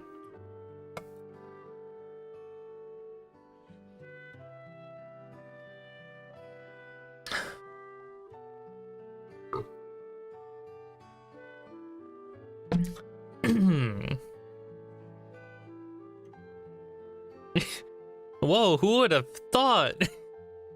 63% for rats and not just permanently debilitating your character and cutting your damage output in half. Such a smart play by chat. Yeah, very tough decision. Who knows what you'll pick? Seems chat's interested in helping with the rat infestation in town. Alright chat, I'm gonna need some rolls from you. First off, you're gonna roll survival to track down rats. You're terrible at survival. Whoosh! 15? Not bad. Alright chat, you're able to locate some rat hiding places. There are some gathering around in trash around the city. There are some hiding in houses. You can find obvious signs of rat activity in the barns. And now it's time, chat. How are you going to capture the rats? What's your game plan? Bad at survival. Yeah, you are. But yeah, what's your creative way to deal with them? If you want, I'll let you just like manually stab them all individually to death. Or if you have a cooler plan to like mass collect them, that could be cool. Garlic? I'm not too sure rats are very keen on garlic. Could be wrong, but I'm gonna rule that they don't want garlic. Cheese? Alright, you want to set some traps? Can do. Chat, you head on over to the tavern again. Tavern owner's fine. He hands you some cheese. Cheddar cheese, you know? Nice rat cheese. And you prepare to set up some traps. With that, you can jerry-rig some cool, specially designed rat traps. Getting some materials, chat. There's a bunch of wood and like metal springs and stuff that you can use. This is gonna cost you a total of, let's say 3 gold pieces. And you get yourself all the materials you need to make a rat trap. Bread would be more useful. Yeah, we have more bread. Yeah, you could use a mixture of both. I feel like bread's actually even less expensive than cheese. But regardless, you have all of your supplies, and you're ready to make the traps. Chat, I'm gonna need you to roll Tinkerer's Tools, but you don't have any, so just roll me Intelligence to build yourself some rat traps. Wait, what about the troll meat? Wait. What's in your inventory, chat? Did I put it somewhere else? Troll meat. Sure, you can use bread, cheese, and troll meat. I wonder if they'll enjoy it. You have no idea. I wonder if rats even know what troll meat tastes like, or if they're just gonna assume it's normal meat. Whatever. Surely you're not using all the troll meat you've collected. Chat, roll to make the traps. Intelligence, whoosh. That is pretty good. You jerry-rig some mouse traps up, chat. You get like 15 of them set up in the span of like maybe 5 hours. And you set them around in all the locations you found the rats prior. With that in mind, you wait. A day passes, chat. As the sun begins to set, you probably found like a cool tavern or something to hang out in. That's gonna cost you a gold piece, I'd say. Here, you lost a gold. Rip. As you stay in some decent accommodations. Waking up in the morning, heading out of the tavern, getting some lunch, or probably making some yourself. You're a chef after all. You head back and check all your mouse traps. And voila! Chat! The traps are all full! You've gotten so many rats, chat. Probably even more than 3 pounds. You've gotten like maybe at least 8 pounds worth of rats. Dealing with them like dying, and then maybe I don't know.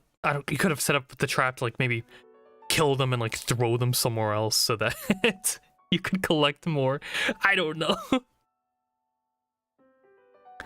Congratulations, chat. Even though you had troll meat, you got a little bit more. You got extra meat. It worked. It doesn't matter. The logic of how it happened doesn't matter. The important thing is you got rat meat now. With that, you can collect all the rat corpses and prepare to head to the vampire manor.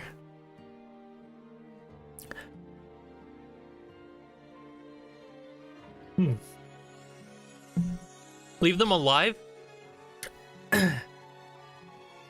Chat, you built mouse traps. I mean, you didn't specifically say that you were gonna keep them alive. I mean, you can build mouse traps that keep them alive, but I don't think you specifically told me that you wanted to do that. Not only that, but it would be pretty difficult to do that with the solid foods that you want to use as bait. So, oh wait, what's that? Minced rat and troll meat together with bread and garlic to make meatball surprise.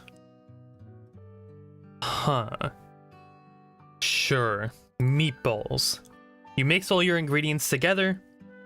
Roll intelligence, I guess.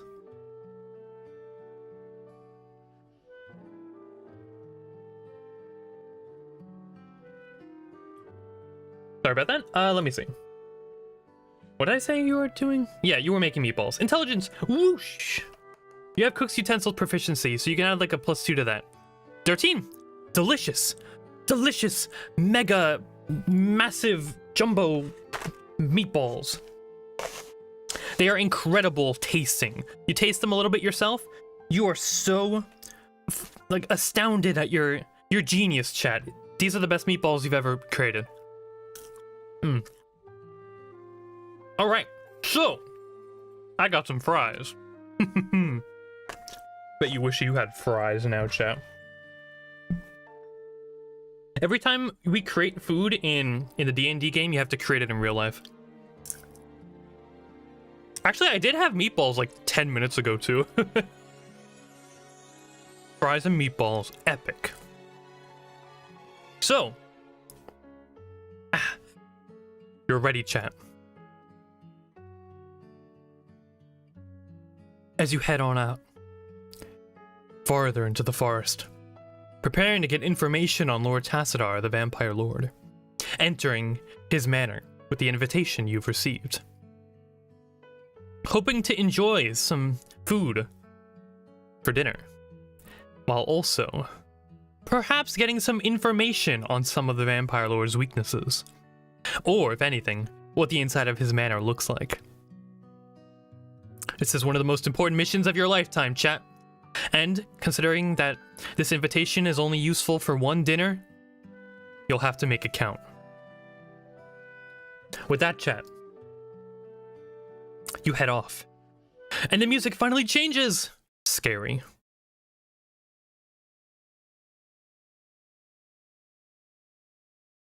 Let's get my cool Undertale scary lab music going.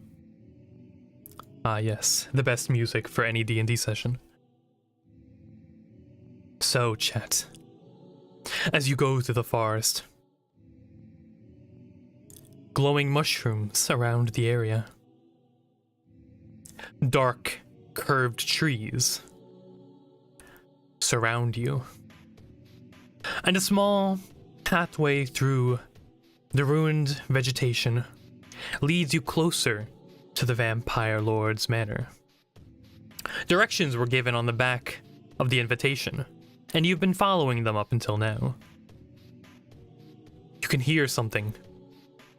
Something loud. Something screaming in the distance. Ooh!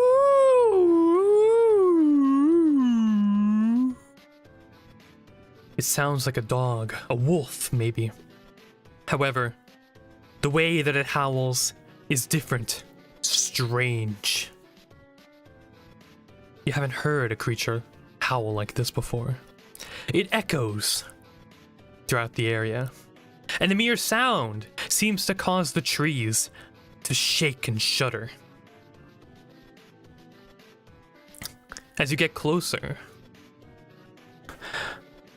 you can see the massive manor within the distance. However, around it, a large stone wall and a big wooden house. Inside of the house, you can see 6 glowing red eyes, and protruding out of it is a massive creature.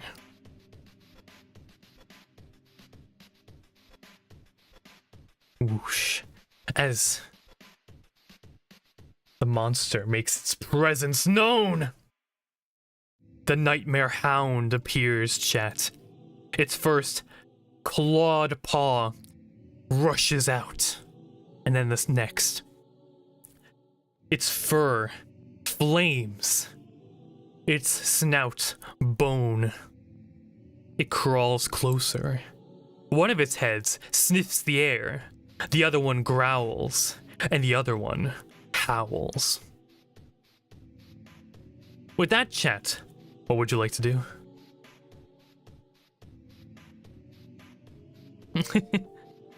Can we pet the good boy? I mean, maybe. But it seems like you might want to do something else before you try that. A lot of people also want to feed it. That might be a good idea. Give it the meat? All right. Chat, you can work together. You can give it the meat before you try and pet. I think that we can all agree that's a smart play to make. So, chat, as you take the meat, The creature sniffs and approaches. How do you want to give it the meat? Are you just gonna like hope it walks up closer to you and like takes the meat from you? Or are you like tossing it the meat instead to keep it a distance away from you? I'm gonna look away for a bit. First thing I see is what chat does.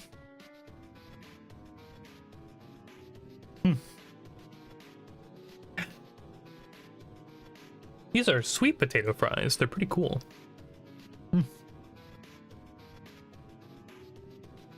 All right. We are giving them by hand. Okay. As chat slowly approaches the horrific beast, it gets closer to chat.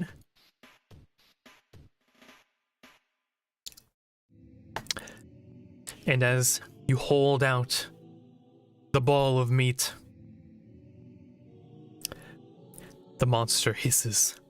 The snake tail hisses in your direction, chat. Roll animal handling with disadvantage, being this close to the creature. It seems more willing to pull you apart and tear you to shreds, rather than have to carefully take this food out of your hands, chat. However, your bravery is something, no doubt. Hence the reason I'm even giving you the chance to roll. Animal handling, whoosh. Not bad, 15, however, disadvantage, whoosh. Ooh, 11. Are you taking these rolls, chat? You do have an inspiration roll. Some of you want to inspire yourselves? You will have to re-roll both numbers. All right, let's do it.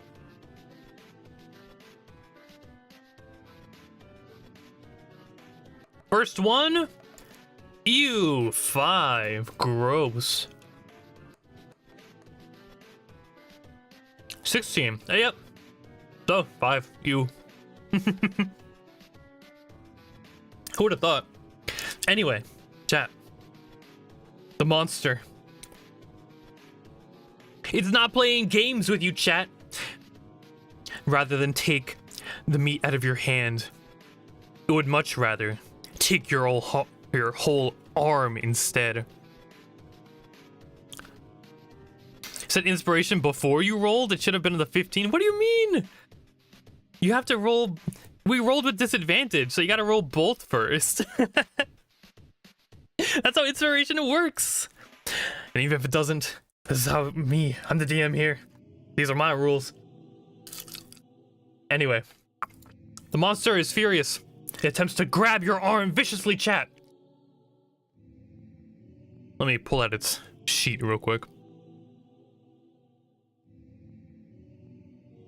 It goes for a bite. Chomp. 11. You quickly strafe out of the way, chat, avoiding its first vicious chomp. It growls again. What would you like to try now, chat?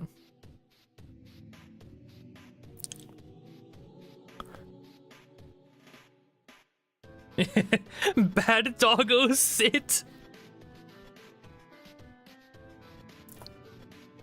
Misty step past him. Chat, it seems like you definitely could try that. However, the distance between where you currently are and the entrance to the manor, past the metal fence, is a decent distance away. Considering this monster has 4 legs, you're almost completely sure it could catch up to you. Toss the meat? Oh, everyone wants to toss the meat now. All right. You hold the chunk of meat and you throw it in the direction of the beast, attempting to grab its attention away from you and onto the food. As you do this, chat, it stares at the meat and then back towards you. Chat, go ahead and roll me a persuasion check. Animal handling. So rather than using wisdom, it's going to be rolling charisma. You have a 0 in charisma, so let's just roll it. 18. With that, The monster sniffs the air, attempting to sense any malice towards you, chat. It doesn't seem to smell any. With that, it crawls off to the food, crunching it while one of the heads eyes you, watches you. Cast invisibility? You don't have invisibility, do you? I think I know your character sheet better than you do, chat. Yeah, you don't have invisibility. In fact, wait, where's your second level spell? I thought you got Misty Step. It's not even here. Let me fix that real quick. Misty. Wait, you do have it. Then why isn't it here? What the heck? Isn't it a second level? It is. Oh, do you have to prepare it first? Is that why? That could be the case, but I don't know how you would do that on a character sheet like this. Whatever. It's assumed that you have it. Anyway. Cast Misty Step. Alright, you can finally cast Misty Step now. Snapping your fingers and teleporting away, farther away from the beast. It doesn't seem to mind you anymore, chat, as you're able to enter past the gates and into the manor. As you do so, chat. Whoosh. Let me clean this place up. I'm just gonna use this as a base. Himena's not with you. She bailed. Whoosh. So, chat, as you continue on, you can see beautiful, well-mannered, what are they called? You know, like those cool trees that you can cut and like turn them into like decorations on your yard? Like the thing only fancy people have? Yeah, like tree statues in a way? Whatever, you get the idea. We have those things. There's a bunch of them. Bonsai? Not really. Ferns? Maybe. I don't know. You get the picture. They're here. Cut in a way to represent the vampire lord. There's also a bunch of other ones as well. They seem to be nothing more than well-mannered minions of the vampire. Similar in shape, figure, with sharp claws, decorated carefully by the snipping of the tree. As you move past... Oh, sorry, you don't move past yet. As you cut them and burn them, you continue making your way forward. Stealth? Yeah, you can't stealth anymore. Sorry about that. You currently burnt down vegetation. Anyone who's currently searching for you in any capacity immediately already knows where you are. So, you enter on in, chat. What else do I have prepared for you? Who knows? As you enter on into the main room, you can see something, chat. Dun dun dun! A statue. Golden armor gleaming. The statue itself seems to hold on to a long sword. The tip of the blade touching the stone of the floor. To the sides of the statue are two short swords. They glow with a blue light inside of glass locked cases. It seems, chat, that you can continue making your way down the hall. However, this room does seem quite intriguing, and the short swords seem magical. Look for traps. Chat, you can go ahead and roll perception. As you take a look for any... Oh, you have disadvantage. Oh, no, you don't. That's only if it's bright. 17. Looking around, chat, it doesn't seem like there are any creatures watching. There doesn't seem to be any obvious traps flowing. Seems for the most part, this room is empty, and you have it all to yourself. However, you do notice one intriguing thing, chat. Messing around with this room, taking a look at the statue, You attempt to get a better look at the sword currently being wielded by the golden statue. However, the statue itself seems to have a very firm grip on the sword in its own hand. Aside from that, nothing else seems to be out of the ordinary here.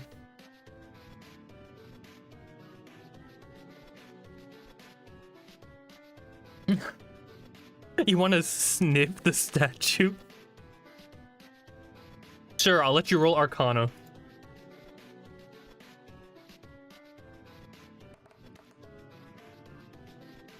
You sniff it, it smells like golden statue. Nice work. Mage hand the sword, doesn't seem to work. Sword has a grip on it that's probably stronger than the amount the mage hand can move.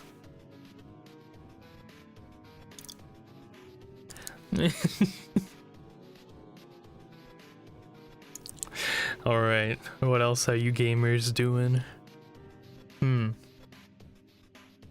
Push the statue over, stab the armor.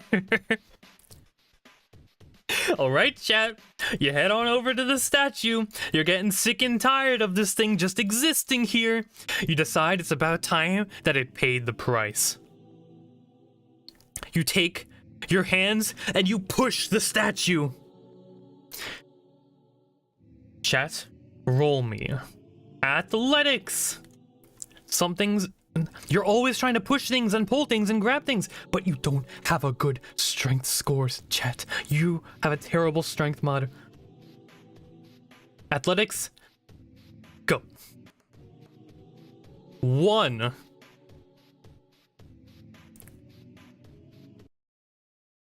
Chat, what have you done? As you push against the statue itself begins to shake. The sword begins to move upwards into the air. A glowing red tint fills the helmet. It seems you've awakened the monster within. Roll initiative, chat!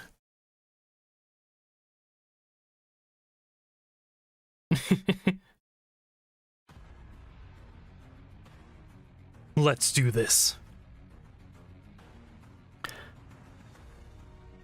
We were here. Let's go. Steal everything. You were sort of trying to do that, which is the whole reason chat's still in this room. Dun dun dun. Dun dun dun dun dun dun dun. Chat, you get 2 turns as always. Let's roll your initiative. First roll. Whoosh. Second roll. Whoosh. 14 and 23. Solid numbers. I feel like chat's always in a better position when they get to take 2 turns in a row. So let's hope that this armor creature doesn't actually roll anything like in the center of those rolls.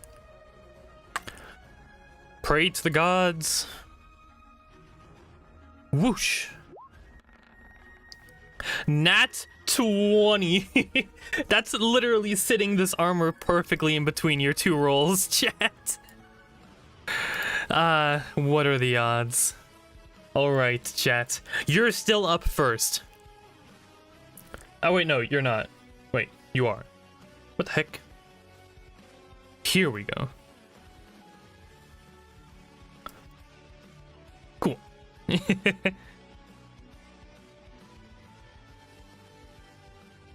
Alright. You don't have the spell magic, chat. Also, speaking of which, you casted a 2nd level spell, so pop. Chat, think! Use your brains! Quickly! Use the orb of infinite water to drown the armor? Chat, it's not that strong. You hold it in your hands and it creates like a small stream of water. It's not doing anything else. Think, chat, think! Mage armor is still up. Look for its weak spot, hit for massive damage. You have no idea where its weak spot is. You don't even know if this thing has a weak spot. It's literally just animated armor.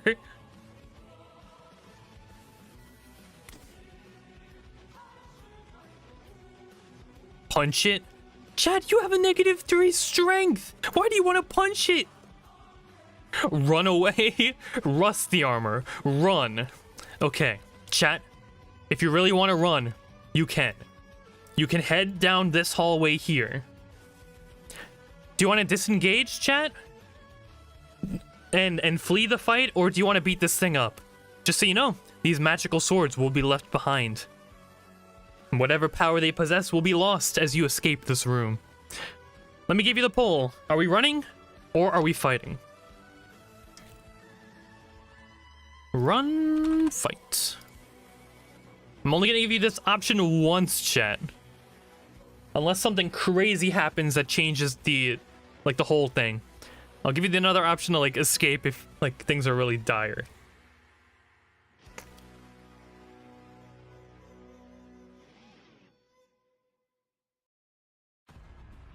Yep, we're sticking around.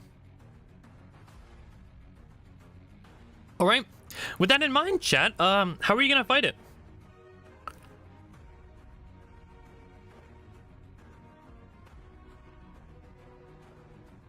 Chat, you only have 1 level in Rogue.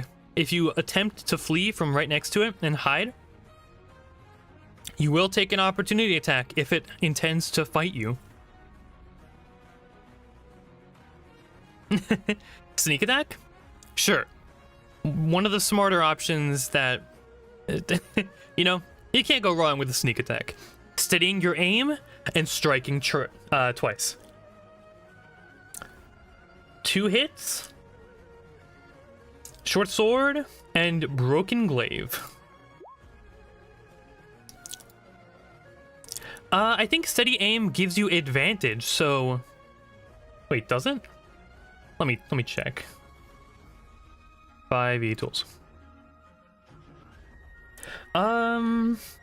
Let me see. One moment. Rogue. This is the steady aim feature. Advantage on your next attack roll. However, it does require your bonus action. So, we'll assume that this attack was the broken glaive, right? And a crit. Can we agree on that? I think we can agree on that. It'll do the same amount of damage. 9 plus 5 plus the additional radiant damage, which is 2d4 because of crit. Look at all this damage, chat. Look at it all. You want a Misty Step inside the armor? That actually sounds sort of cool. Big galaxy brain play. However, the chat just finished attacking. We'll make that the next thing they do. Chat, you just dealt 9 plus 5 plus 1 plus 4. 19 damage. Chunky blow. As the health bar can finally be seen. 19! Ah! A solid chunk of damage. However, don't think the armor is so keen on letting you get away with that. It holds its blade up. Silently. It swings. Shring! A mighty blow! However, chat skillfully dodges. The powerful sword of the monster crushes down into the stone stairs, destroying a massive chunk of the stairs in the process using holy light. You dodged a bullet there, chat. Your next turn's up. Misty Step, you snap your fingers, and inside the armor you go. Chat, it seems like the armor is attempting to gain control. However, your arms and legs are also inside of it. You're short, chat. You struggle. You're gonna have disadvantage on controlling the animated armor from inside of it. If you even want to. However, you can do whatever else you want inside of the armor too. Now that you're inside, chat, what would you like to do? Offer to let it live if it joins your party and becomes your wife. You say that, but it seems like the armor is still completely intent on fighting you with the same ambition it had before. Hold the orb. Sure, chat. You begin to hold the orb within the armor, holding it.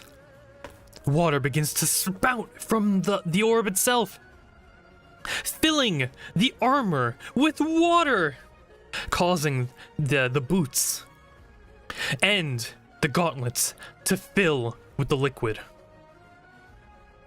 It seems to be effective, chat. You massively increase the weight of the creature as it struggles to move. Nice work, chat. Alright, that was your second turn. The armor goes. Let me see what it could even do.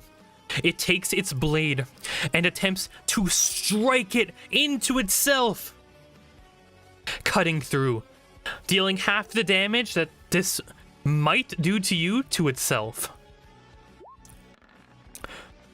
As the blow cuts in, 18 is a hit on you, chat. Actually, you do have an 18 AC.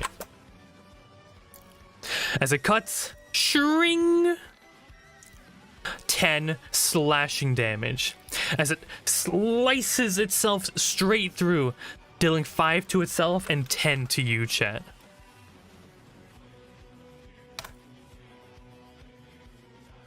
All right.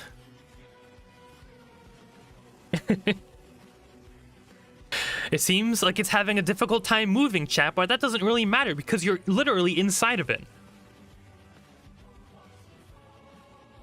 You're up, chat. What do you want to do? Stab? Alright, you want to start cutting it up inside? Chat, considering your lack of space inside of this... Actually, you're a small creature, aren't you? Let me look this up. Chat, what's your size? You have to be a small-sized creature, right? Does it say it on your character sheet? I'm unsure where would you go to even see that on a D&D Beyond character sheets. I've always been saying that you're small, but I don't actually know if that's actually what kobold size are. Yeah, it should be, right? Let me look it up here. Kobold. Yeah, you're small. All right. In which case, sure, you can attack inside with your short swords without any disadvantage or anything with that. Steady aim, chat. Striking true. You cut through the armor. With advantage, a 17. The armor can't benefit from its shield here. It also wasn't even using it. It does have a shield on its back. It hasn't taken it out yet. But regardless, a 17 is still not a hit as you struggle to pierce through the plate.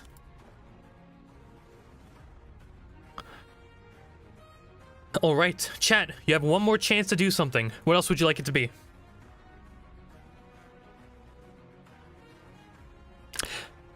We can jam our weapons in its arms to try and immobilize it. Alright. Chat, as you take your dagger and attempt to just jam it in to the creature's limbs, attempting to keep them stuck in one place. Let's go ahead and do a sleight of hand check. You have an 8 in sleight of hand. You mad lads. 22, and you manage to get its right arm stuck. It seems like you can't move it anymore. As it attempts to break free from the effect, moving its arm violently, it makes a strength check. 12 is a fail, and it's going to take half the damage of the weapon. So a d6. Oops. 1d6. Whoosh. 2 damage, rounded down. And it seems like the armor is incapable of moving that limb at the moment. Nice work, chat. You've immobilized it for now. What would you like to do, chat? You're up again. Can we convince it to become our armor? It doesn't seem smart enough to comprehend what that even means, chat. Take control of the right arm and drop the sword? Oh, alright. Chat, placing your hand in. The arm itself is longer than your own, chat. So this will have disadvantage as you attempt to control the arm. However, with the weapon jammed in, I'm going to allow you to roll dexterity instead of strength, as you have more of a nimble, free chance to influence the creature. Sleight of hand, go! 21. And with that, you motion your arm in, chat. Maybe using your, like, the broken glaive as well. Stabbing at the glove, causing the gauntlet to pop out with the water stuck inside of it as well. Makes it super easy. The hand comes off, and so too does the blade of the guardian fall. All right, seems we've gotten it to drop its weapon, chat. Those were your 2 turns. With that, the armor attempts to just punch you, chat. Its right shoulder is just wide open now with nothing but like chain being there now. It just takes its fist and attempts to punch.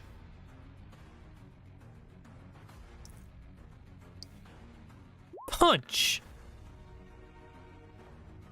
18 is a hit, dealing 5 damage to you, chat, as it just gets a good quick fist into your skull. What else would you like to do, chat? Its blade is still on the ground, however, you're still trapped inside the armor, chat. You have another 2nd level spell slot, don't forget. And although it doesn't say it right here, you do have Misty Step. If you'd like to, you can escape, but it's up to you as to how far you'd go or if you even want to do that at all. Oh wait, you have two spell slots. Never mind. So that means you actually have 4 2nd level spell slots remaining. That's pretty good.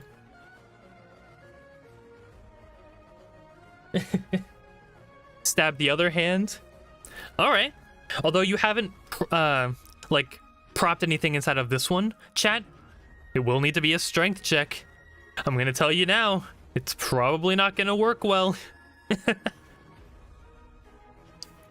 Remove the other hand. Yeah, I'm gonna say that you will probably want to prop something in there first, chat. You have 2 turns in a row. You could realistically do this. All right, sleight of hand to jam it in. 26 is a success, and then another check to remove the hand. 16. And with that, chat, let me see real quick. Alrighty. Chat, you're able to easily remove the hand. It pops off, causing the armor to have nothing left but its legs to fight you with.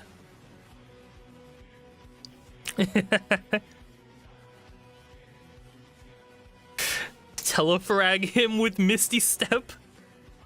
Alright, so you can't do that unless you want to kill yourself as well. However, you can Misty Step, chat. Heading outside of the body, escaping, the longsword of the armor is left on the floor. With that, it just stands there, menacingly, ready to give you everything it has, even if it's missing its 2 hands. It looks like it's still raring for a fight. You've Misty Stepped outside of it, chat, for now, and you end your turn. The armor gets to go. It bull rushes towards you, chat. I also didn't calculate this from earlier, but it does have a +8 to attack, I believe. Let me see.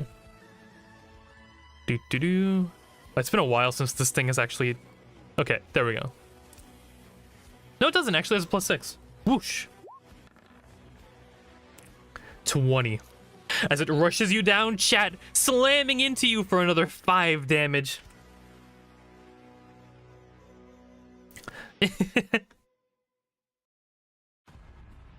Alright. You're up, chat. You have 1 health left. What are you doing? Yep. Actually, wait. You're right. If you misty stepped 30 feet away, the water inside of it would have stopped it from being able to catch up with you. Chat, it wasn't even able to hit you, as it struggles to even get close to you. As it covers around half the distance and fails, you're geniuses. With that, what would you like to do now, chat?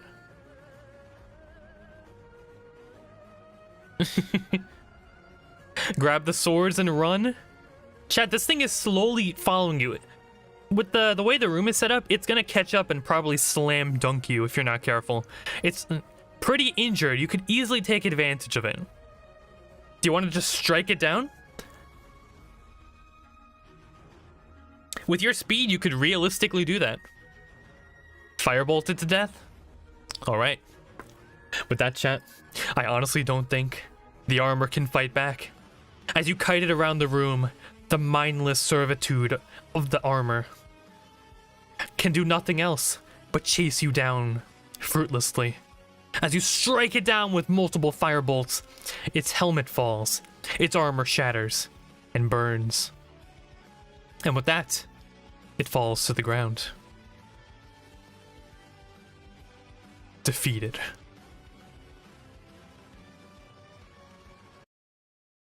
You won, chat! Congratulations!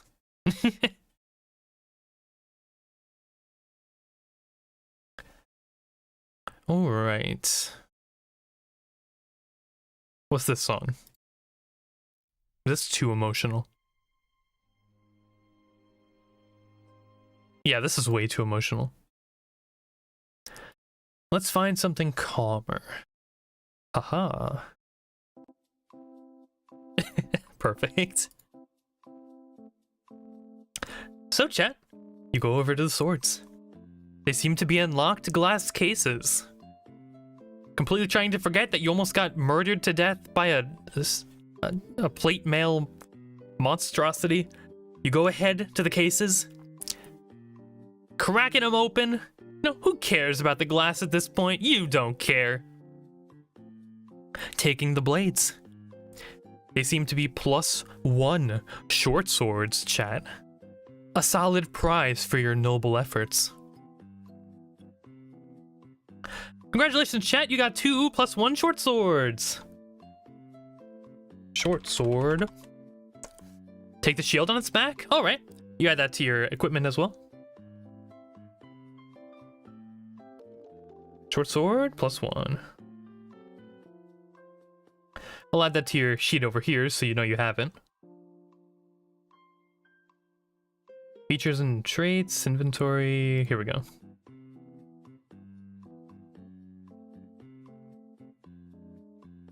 Add 2 equipment. Haha.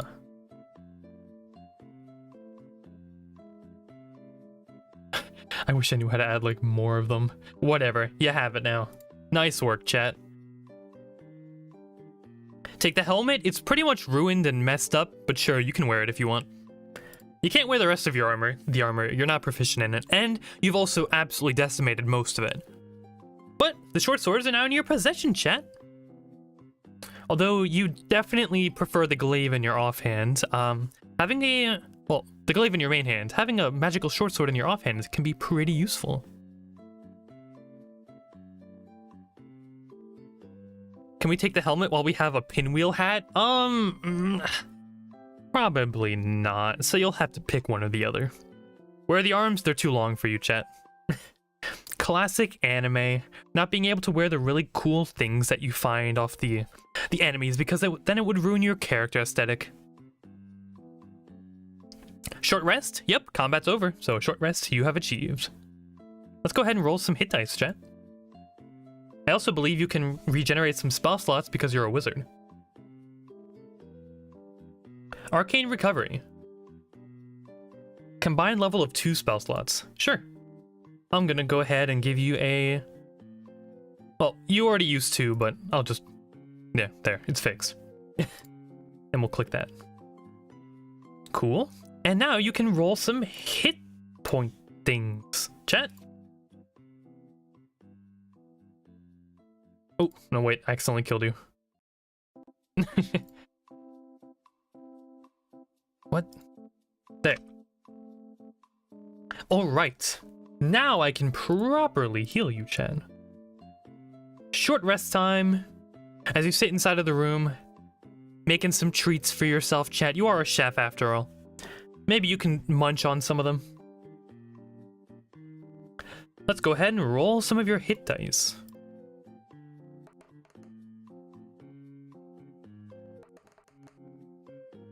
Nice. 23.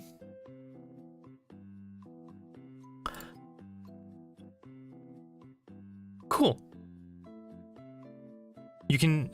That's all your hit dice for right now, chat. You can do that again later. So... with that in mind, chat has regained... well, is back at 23 health. Investigate the room. You've already done that, chat. There were only just magical short swords in here. You got most of the cool stuff. And with that, you head off to another room full of adventure and mystery. Who knows what could lie in wait?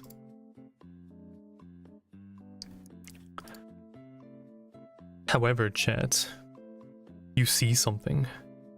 A big room, a massive black and white hallway.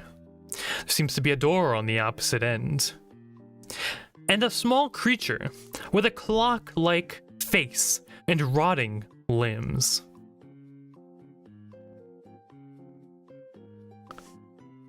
Oh, welcome, welcome! You've finally arrived! My master has been waiting for you!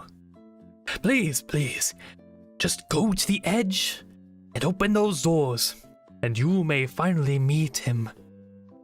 He would love to enjoy a fanciful feast with you. Other than that, it stays here and does nothing. Eat it, seduce it, kill it. Ah yes, the 3 things I will not allow you to do right now. Anything else you'd like to try?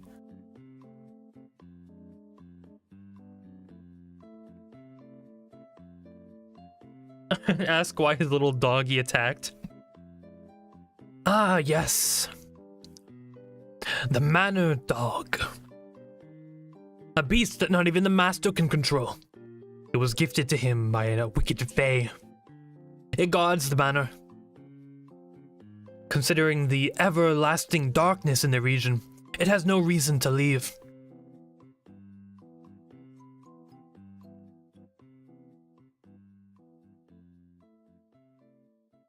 The statue? Don't know what you mean. What statue are you referring to? Persuaded to give us stuff? I had nothing that you'd probably want unless rotting flesh or a mechanical brain suits you. The dog does not have a name. The master does not wish to become fond of it.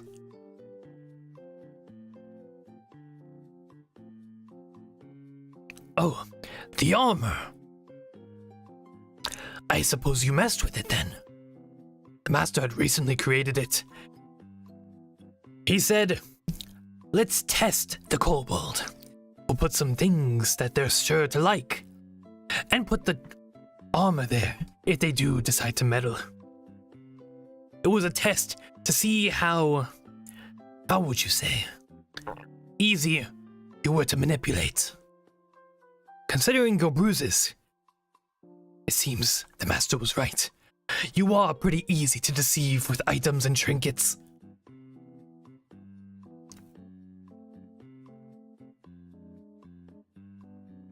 He knows me well.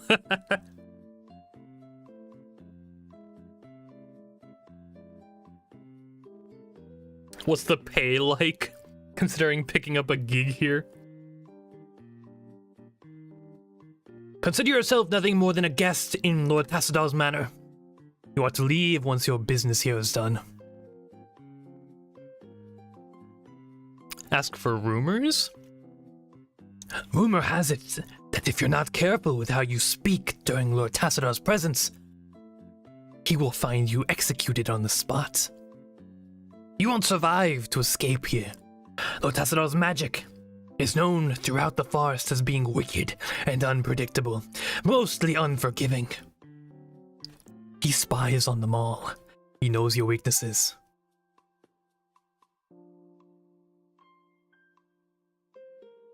Mage hand to open the door? Alright. Heading on through. Opening the door. And closing it behind you. As you go from one end of the room, chat, all the way to the other! It seems like it's brought you back. And for a moment, you're a bit confused.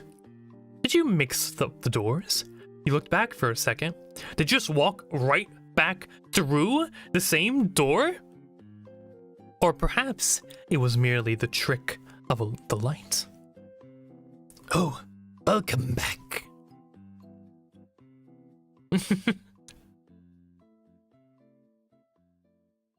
I suppose your meeting with Lord Tassadar is over.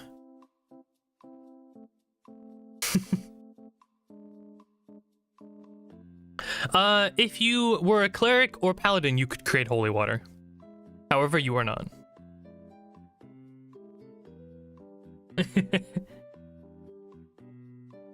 Go through the door exactly 68 more times.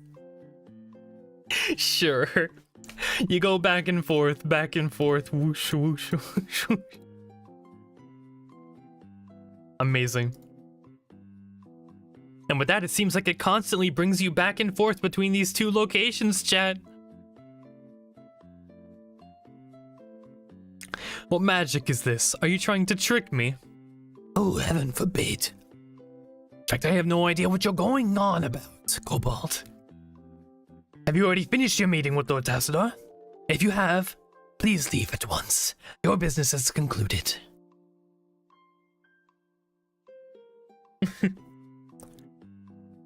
Did we get minds wiped? I don't know what you're referring to. Did you inflict yourself with some magic that made you forget the past hour? Most likely. Lord Tassadar will surely kill you if you are to return to his diner, unrequested. Bribe him with meatballs to show you the way to the Lord? Sure. Chat, you make some, well, you don't make some, you already have some delicious, nutritious meatballs, and you offer them to the person. Insight check?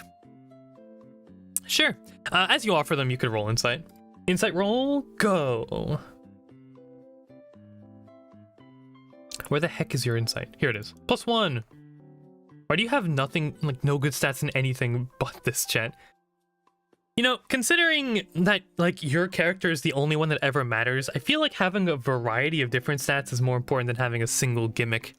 It can work in a D&D party because you have more people that can, like, mess around and offer their, like, inputs, but because you're always on your own, it means you have a lot of strengths and, like, some crippling weaknesses. But regardless, a 10.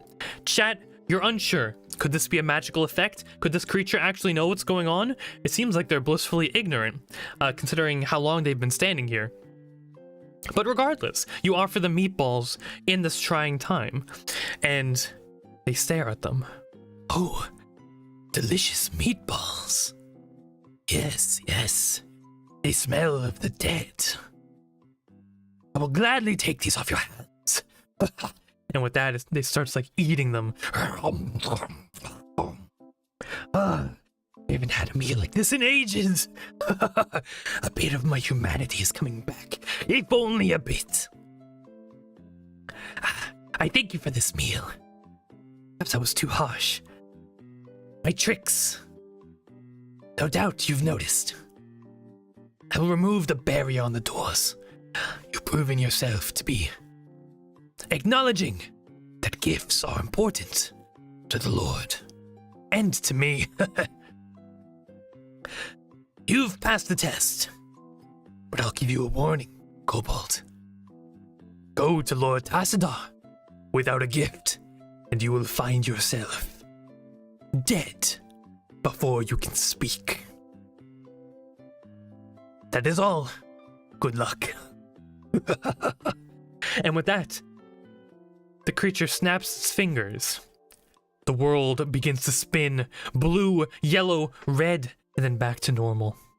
The door on the opposite end of the room opens, but rather than seeing the same hallway a second time, you notice a dining hall. Oh, use the orb to see if the water flows back through the door. In fact, it probably wouldn't. In fact, you would see it flow and then go, like, the water would be on the opposite end of the room. Like, the room is just endlessly looping. But anyway, the dining hall seems to have been open, chat. Ooh, fancy.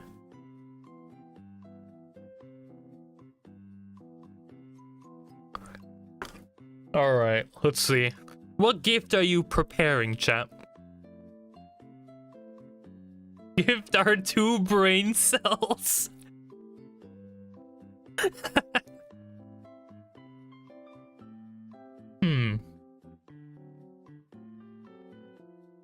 Bring him gifts of garlic bread. Yeah, I'm not too sure about that one, Chief. You just offered the meatballs to the the clock person, chat. You don't have your meatballs anymore. The pinwheel? Do you want to offer the pinwheel? That's certainly something. All right. Sure, you can offer the pinwheel. That's an interesting gift to give. All right, cool. Chat preparing to offer the pinwheel to Lord Tassadar in exchange for being able to enter into the manor. You didn't give all the meatballs? You had like... Alright, thinking about it further, I did say you got a lot of meat. You probably didn't offer all of the meatballs, alright?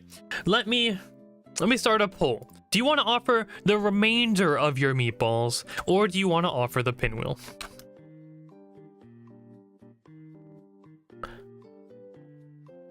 Seems both of these could be unique gifts in their own way.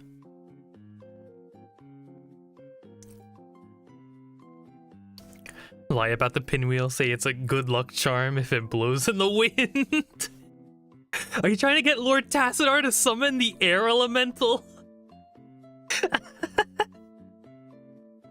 Oh my word, that's brilliant. Like, I wasn't too sure what the ideal was originally, but if you can honestly do that, that'd be hilarious. You literally get Tassadar to fight the air elemental for you.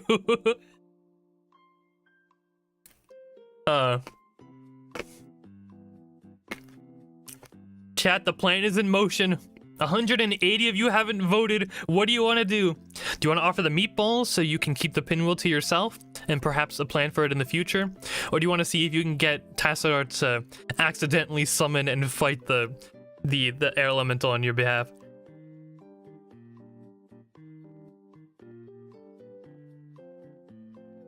At the cost of having to pray to the gods that he actually summons it.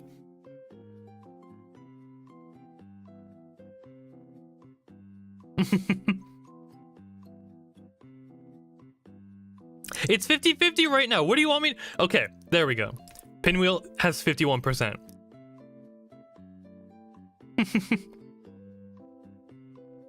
We're going with the pinwheel then. All right, chat. As you head on in.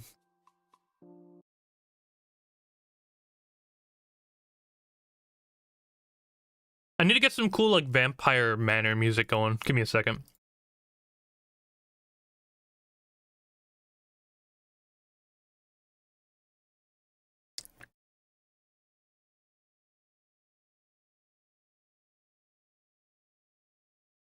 Let's see.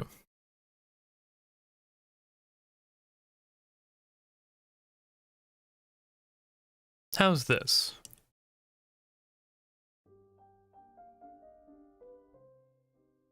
This might work. It's only 3 minutes though, so let's hope it loops pretty well. Anyway. Chat. Entering in. You can see the elegant lord standing among you.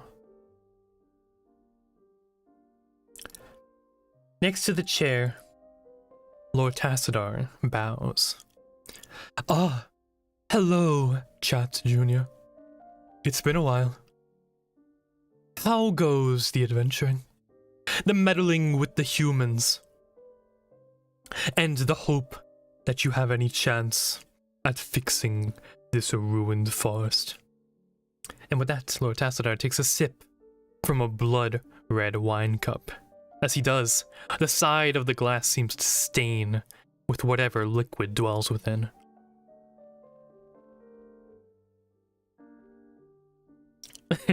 Lord, this pinwheel called you ugly and weak. Better beat it up.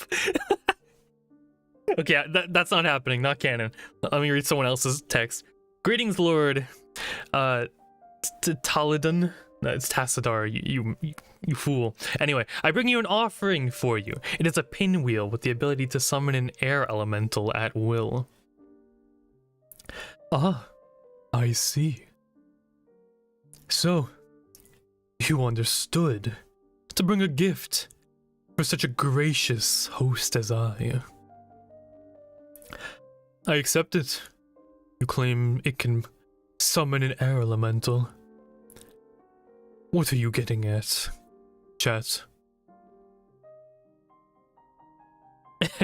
The elementals want to beat you up.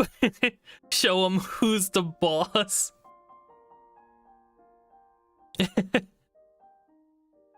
Oh. It will serve you until death. Alright, I think I understand your plan now, chat. Yeah, you want to trick him.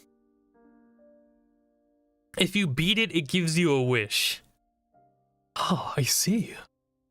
What a powerful gift that surely the weaklings over at your village were incapable of possessing. Seems you were at a lack for what you could give me. And with the time, necessity to speak with me, you had nothing more than to give me your most prized possession. I thank you for this, chat. No doubt I'll make use of it later. And if you were true to your word, perhaps another invitation to my manor could be appeased. You understand, chat.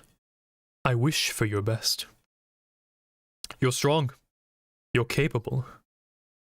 And with a gift of this caliber, seems like you might have a... how would you put it? A deal to make with me? I'd still be more than willing to have you work on my side. Keep the elementals at bay, and keep the humans alive for the betterment of us both.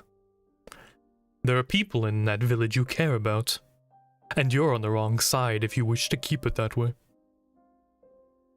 Seduce him? It's not that easy, alright? You can just say seduce. There's a lot of nuance to that word. How do you do it? How long does it take? How do you appease him? I'm assuming you're just going like the horny way, where you just go up to him and like touch him or like compliment him in like seductive ways. I guess, but there's so many better ways to do it. Anyway, so why did you summon me? Is it just to intimidate me and try to sway me to your side? Ah, you pick up quickly, chat. Yes, that is entirely the reason. Although, I also have word that you defeated one of my vampire spawn. You managed to defeat a creature of which I thought was better than you. You proved me wrong. I congratulate you in that regard, chat. You are no pushover. However, a reminder that you are nothing compared to me. If I truly wanted to, I would have sucked the life out of every villager by now. I haven't yet. Cut me some slack. I'm the reason they're still alive.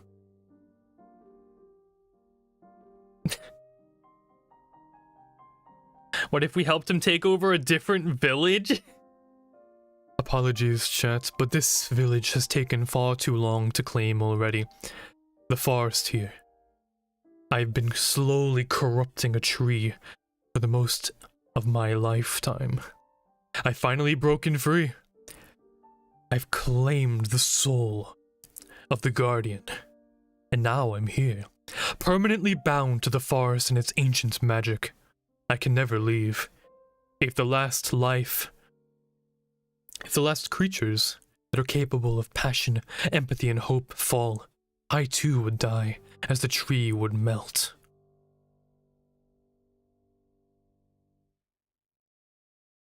So no, I could not just up and leave. And even then, the people of this village, you care about them because you've spent time with them. No doubt you'd care the same for another village. Or there'd be another person like you showing up to get in my way. You know, someone with tree magic that can free him and kill. Alright. Oh yeah, what's for dinner? There's a ton of stuff on the table. A delicious roasted boar, a bunch of different salads and stuff. On your side, chat, mashed potatoes, gravy, some good stuff. However, on Lord Tassadar's side, there are living creatures, a living chicken, a small rabbit, and multiple cups of delicious blood. Inspect the food. Alright, chat, as you attempt to check it for any poisons. You don't have a poisoner's kit, so you can roll intelligence with disadvantage. Actually, that'll be wisdom. -1. 15. Disadvantage? 13. Chat, sniffing the food. It smells fine for the most part. You take a look in. There doesn't seem to be any strange color variation. The smell seems fine. It seems alright. I want to have what he's having. Oh, fresh raw meat then. It's not the greatest for humanoid creatures like you, but if you can stomach it, sure, go ahead. And with that, Lord Tassadar holds his teeth out and bites against the living animal. It screams in agony as its blood is sucked. Delicious. However, seems you're incapable of doing the same, chat. If you were to allow me, I would be able to turn you into a vampire spawn. However, I would give you free will to do as you please. Would never give you a command against your ways. Respectfully, I must decline your offer, although I must ask, do you realize 1,000,000 voices and souls are plotting to kill... Oh wait, Sawdust? And stop you. Oh, seduce. You're an enigma, chat. I don't ever understand what you're planning on any day-to-day basis. However, it seems like you ultimately care for some of the people you've made friends with along your journey in the forest. That I am aware.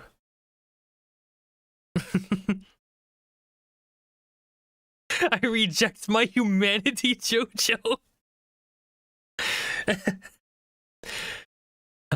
However, I must tell you, if you join me, it is the elementals that we must dispatch. You'll have your happy ending. With the despair of the creatures in the town, they will live, but they will live their lives suffering. That's all that you care for. You may side with me. Your life will be easier, and perhaps your goals will finally be in mind. With that, chat, you have the option. There's a lot of different voices inside of chat's head right now. Some of them screaming that it could be a good idea. That fighting both elementals and vampires could be difficult. Some don't wish to see the friends in the village suffer. Some want to be greedy, fighting both evils and escaping, with the village being brought back to life in mind. However, is that truly a possible goal? Is that something that you could realistically do? You're just a kobold, chat. What is your option? As I once again gave you the chance to switch sides.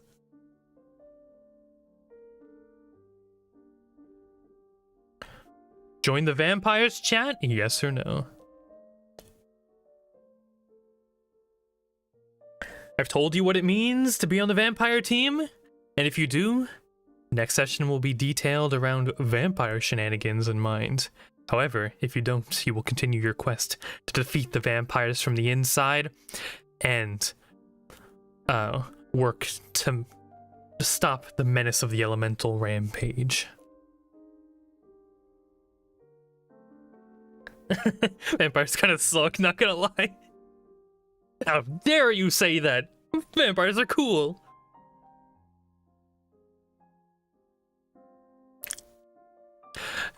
Just to remind y'all that we already lied with the pinwheel. Yeah, that is true. Alright. Seems like chat's not interested in siding with the vampires today. You keep it to yourself, however, and continue the meal.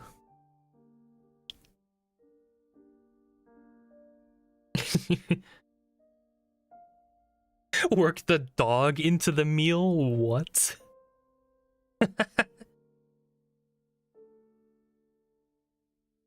Alright. I don't know what this dog of yours is referring to, but if it's a dog at the village, you could say that it would continue to starve, but it would never die. Anyway, the choice is yours. A beautiful, delicious feast like this could always be at your steps, chat. Think about it. And as the meal continues on, chat, what do you wish to do? It looks like there's a hallway that you have yet to explore, that leads up to a staircase. Intriguing. Perhaps there could be some interesting things up there, as you can look above you, chat, and notice that up here is like a balcony of sorts.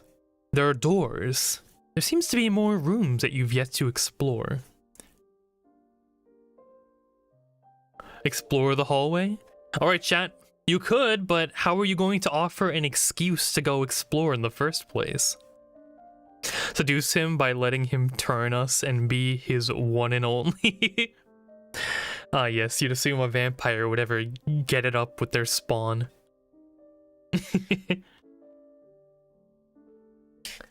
However, chat doesn't want to be a vampire spawn. Chat wants to be normal kobold.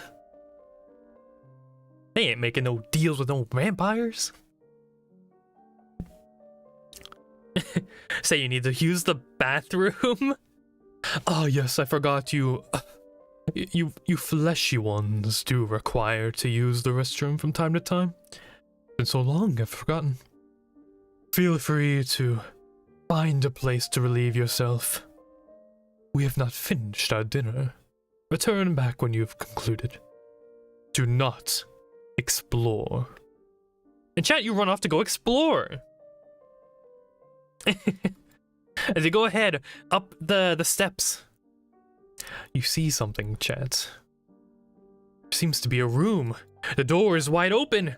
It seems to be a study room of sorts. However, there's a vampire spawn guarding the entranceway into the room. What do you do?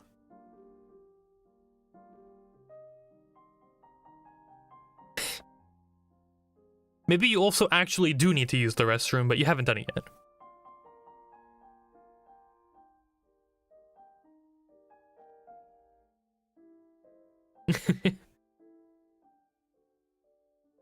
Seducer? Why is that always your first option? Ask where the bathroom is. Okay, a normal reply, a normal response. You go up and ask where the bathroom is. How the heck am I supposed to know? This is a vampire manor. Do you think any of us need to know or use the restroom? Go somewhere else, kobold. This place is off limits. Pee here. Pull out the garlic. Alright, chat. You begin to use the restroom to the utter disgust of the vampire. Not only that, but you pull out the garlic as well. You disgusting humanoids and your foul practices. Get that vegetable out of here and stop making such a mess. I need to clean this up. And with that, they leave the room, chat, allowing you to mess around for a moment while they get some sort of sponge or something.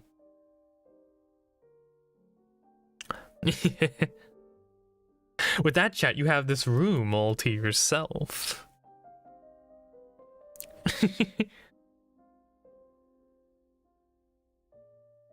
But it seems you only have a brisk moment to look around. You have no idea how long you'll have before this vampire spawn returns.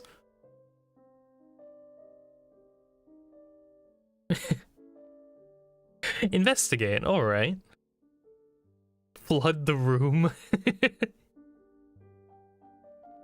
Alright, you're looking around, chat. Without having to make any check at all, you notice that on the main desk there seems to be a prominent book with a lot of useful information on it. Chat, you found something truly useful. You found the powerful, magical abilities of the Vampire Lord. Let me go ahead and share them with you. You learn the following, chat. Seems Lord Tassadar is a powerful spellcaster, capable of some magic. Mage Hand, Prestidigitation, Ray of Frost, Comprehend Languages, Fog Cloud, Sleep, Detect Thoughts, Gust of Wind, Mirror Image, Animate Dead, Bestow Curse, Non-Detection, Blight, Greater Invisibility, and Dominate Person. What you learned from this, chat, is that Lord Tassadar can very easily control the every whim of the average humanoid. It has many ways to be able to stalk them, watching and learning them. Perhaps that's how Lord Tassadar has so much knowledge on you, without any more than maybe 2 meetings being enough for him. Along with that, you learned some interesting information about Lord Tassadar. One big thing, a weakness that the Vampire Lord has, seems to be garlic.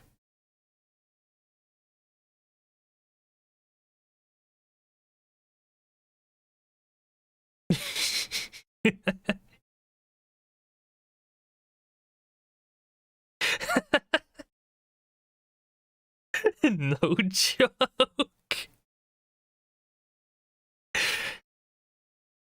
Chat, Lord Tassadar seems to have written down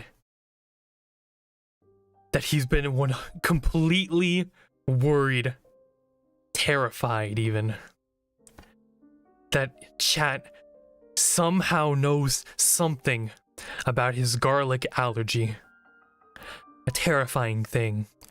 Although it merely makes him incredibly itchy, ruins his throat, and makes it difficult for him to use any of his vocal magics.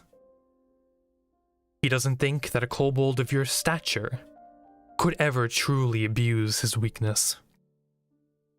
And regardless, he still has other magics that don't require vocal speech to cast. It's not something he's entirely worried about, but it's something that he does consider. an issue. It seems like it needs to be ingested, however, as well.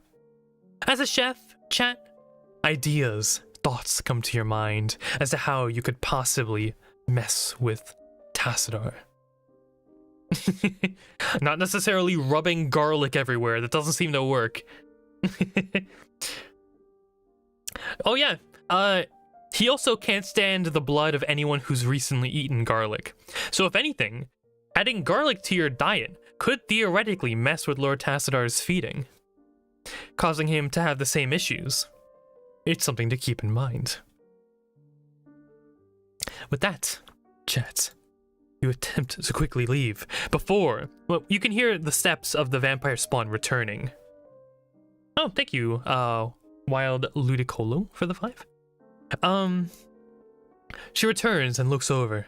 You better not have been messing around inside of this room. Get out of here before I kill you. And with that, she returns and starts cleaning up this general area. Kicking you out, chat. You have a bunch of cool information. Let me see something as well, chat. You do know how to quickly copy down necromancy magic, correct? There's a lot of wizard spells inside of that spell book. Let me see something real quick. If you wanted to, chat, you could quickly jot down the notes for the blight spell, perhaps tearing them out for future note. Actually, that would probably be too obvious. You could quickly jot down some of the general notes for the blight spell in case you want to learn it later down the line. That could be pretty cool. Copy the spells? Nifty. All right. With that, chat, you have the information, the notes to learn the blight spell later down the line. It's a pretty high level spell. Let's hope that chat can survive to the point where it becomes useful. Offer to cook him something amazing and sneak garlic into the recipe.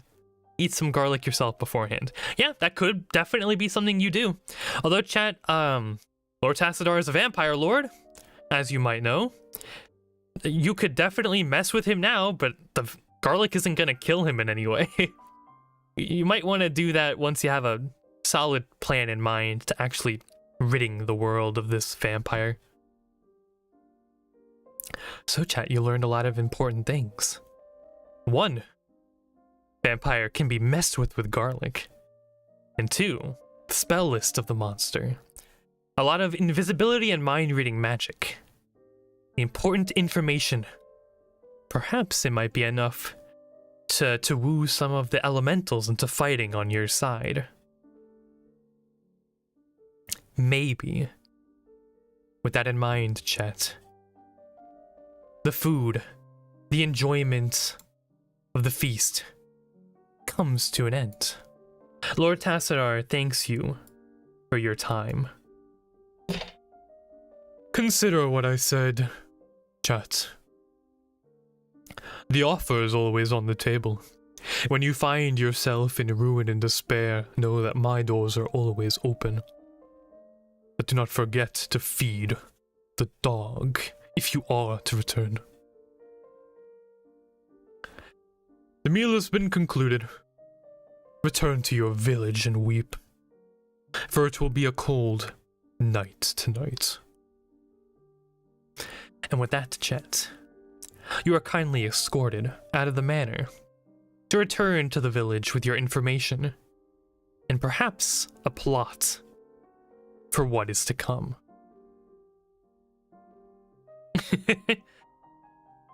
Give him garlic, say it's an apple?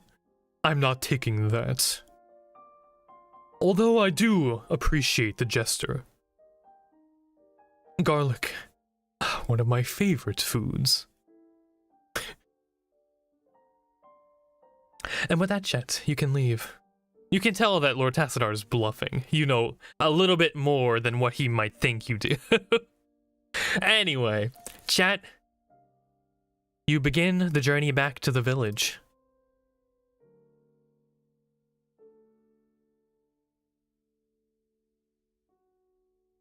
And with that, the knowledge you have is probably more important than gold and silver. This could be the key to saving the village.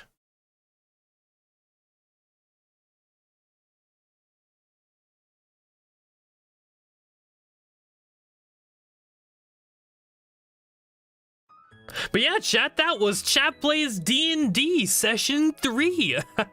Hope you enjoyed. I try to play this once every week. You were here for this session. Hope it was fun. I want to do this more often. Don't know if there's going to be a session next week.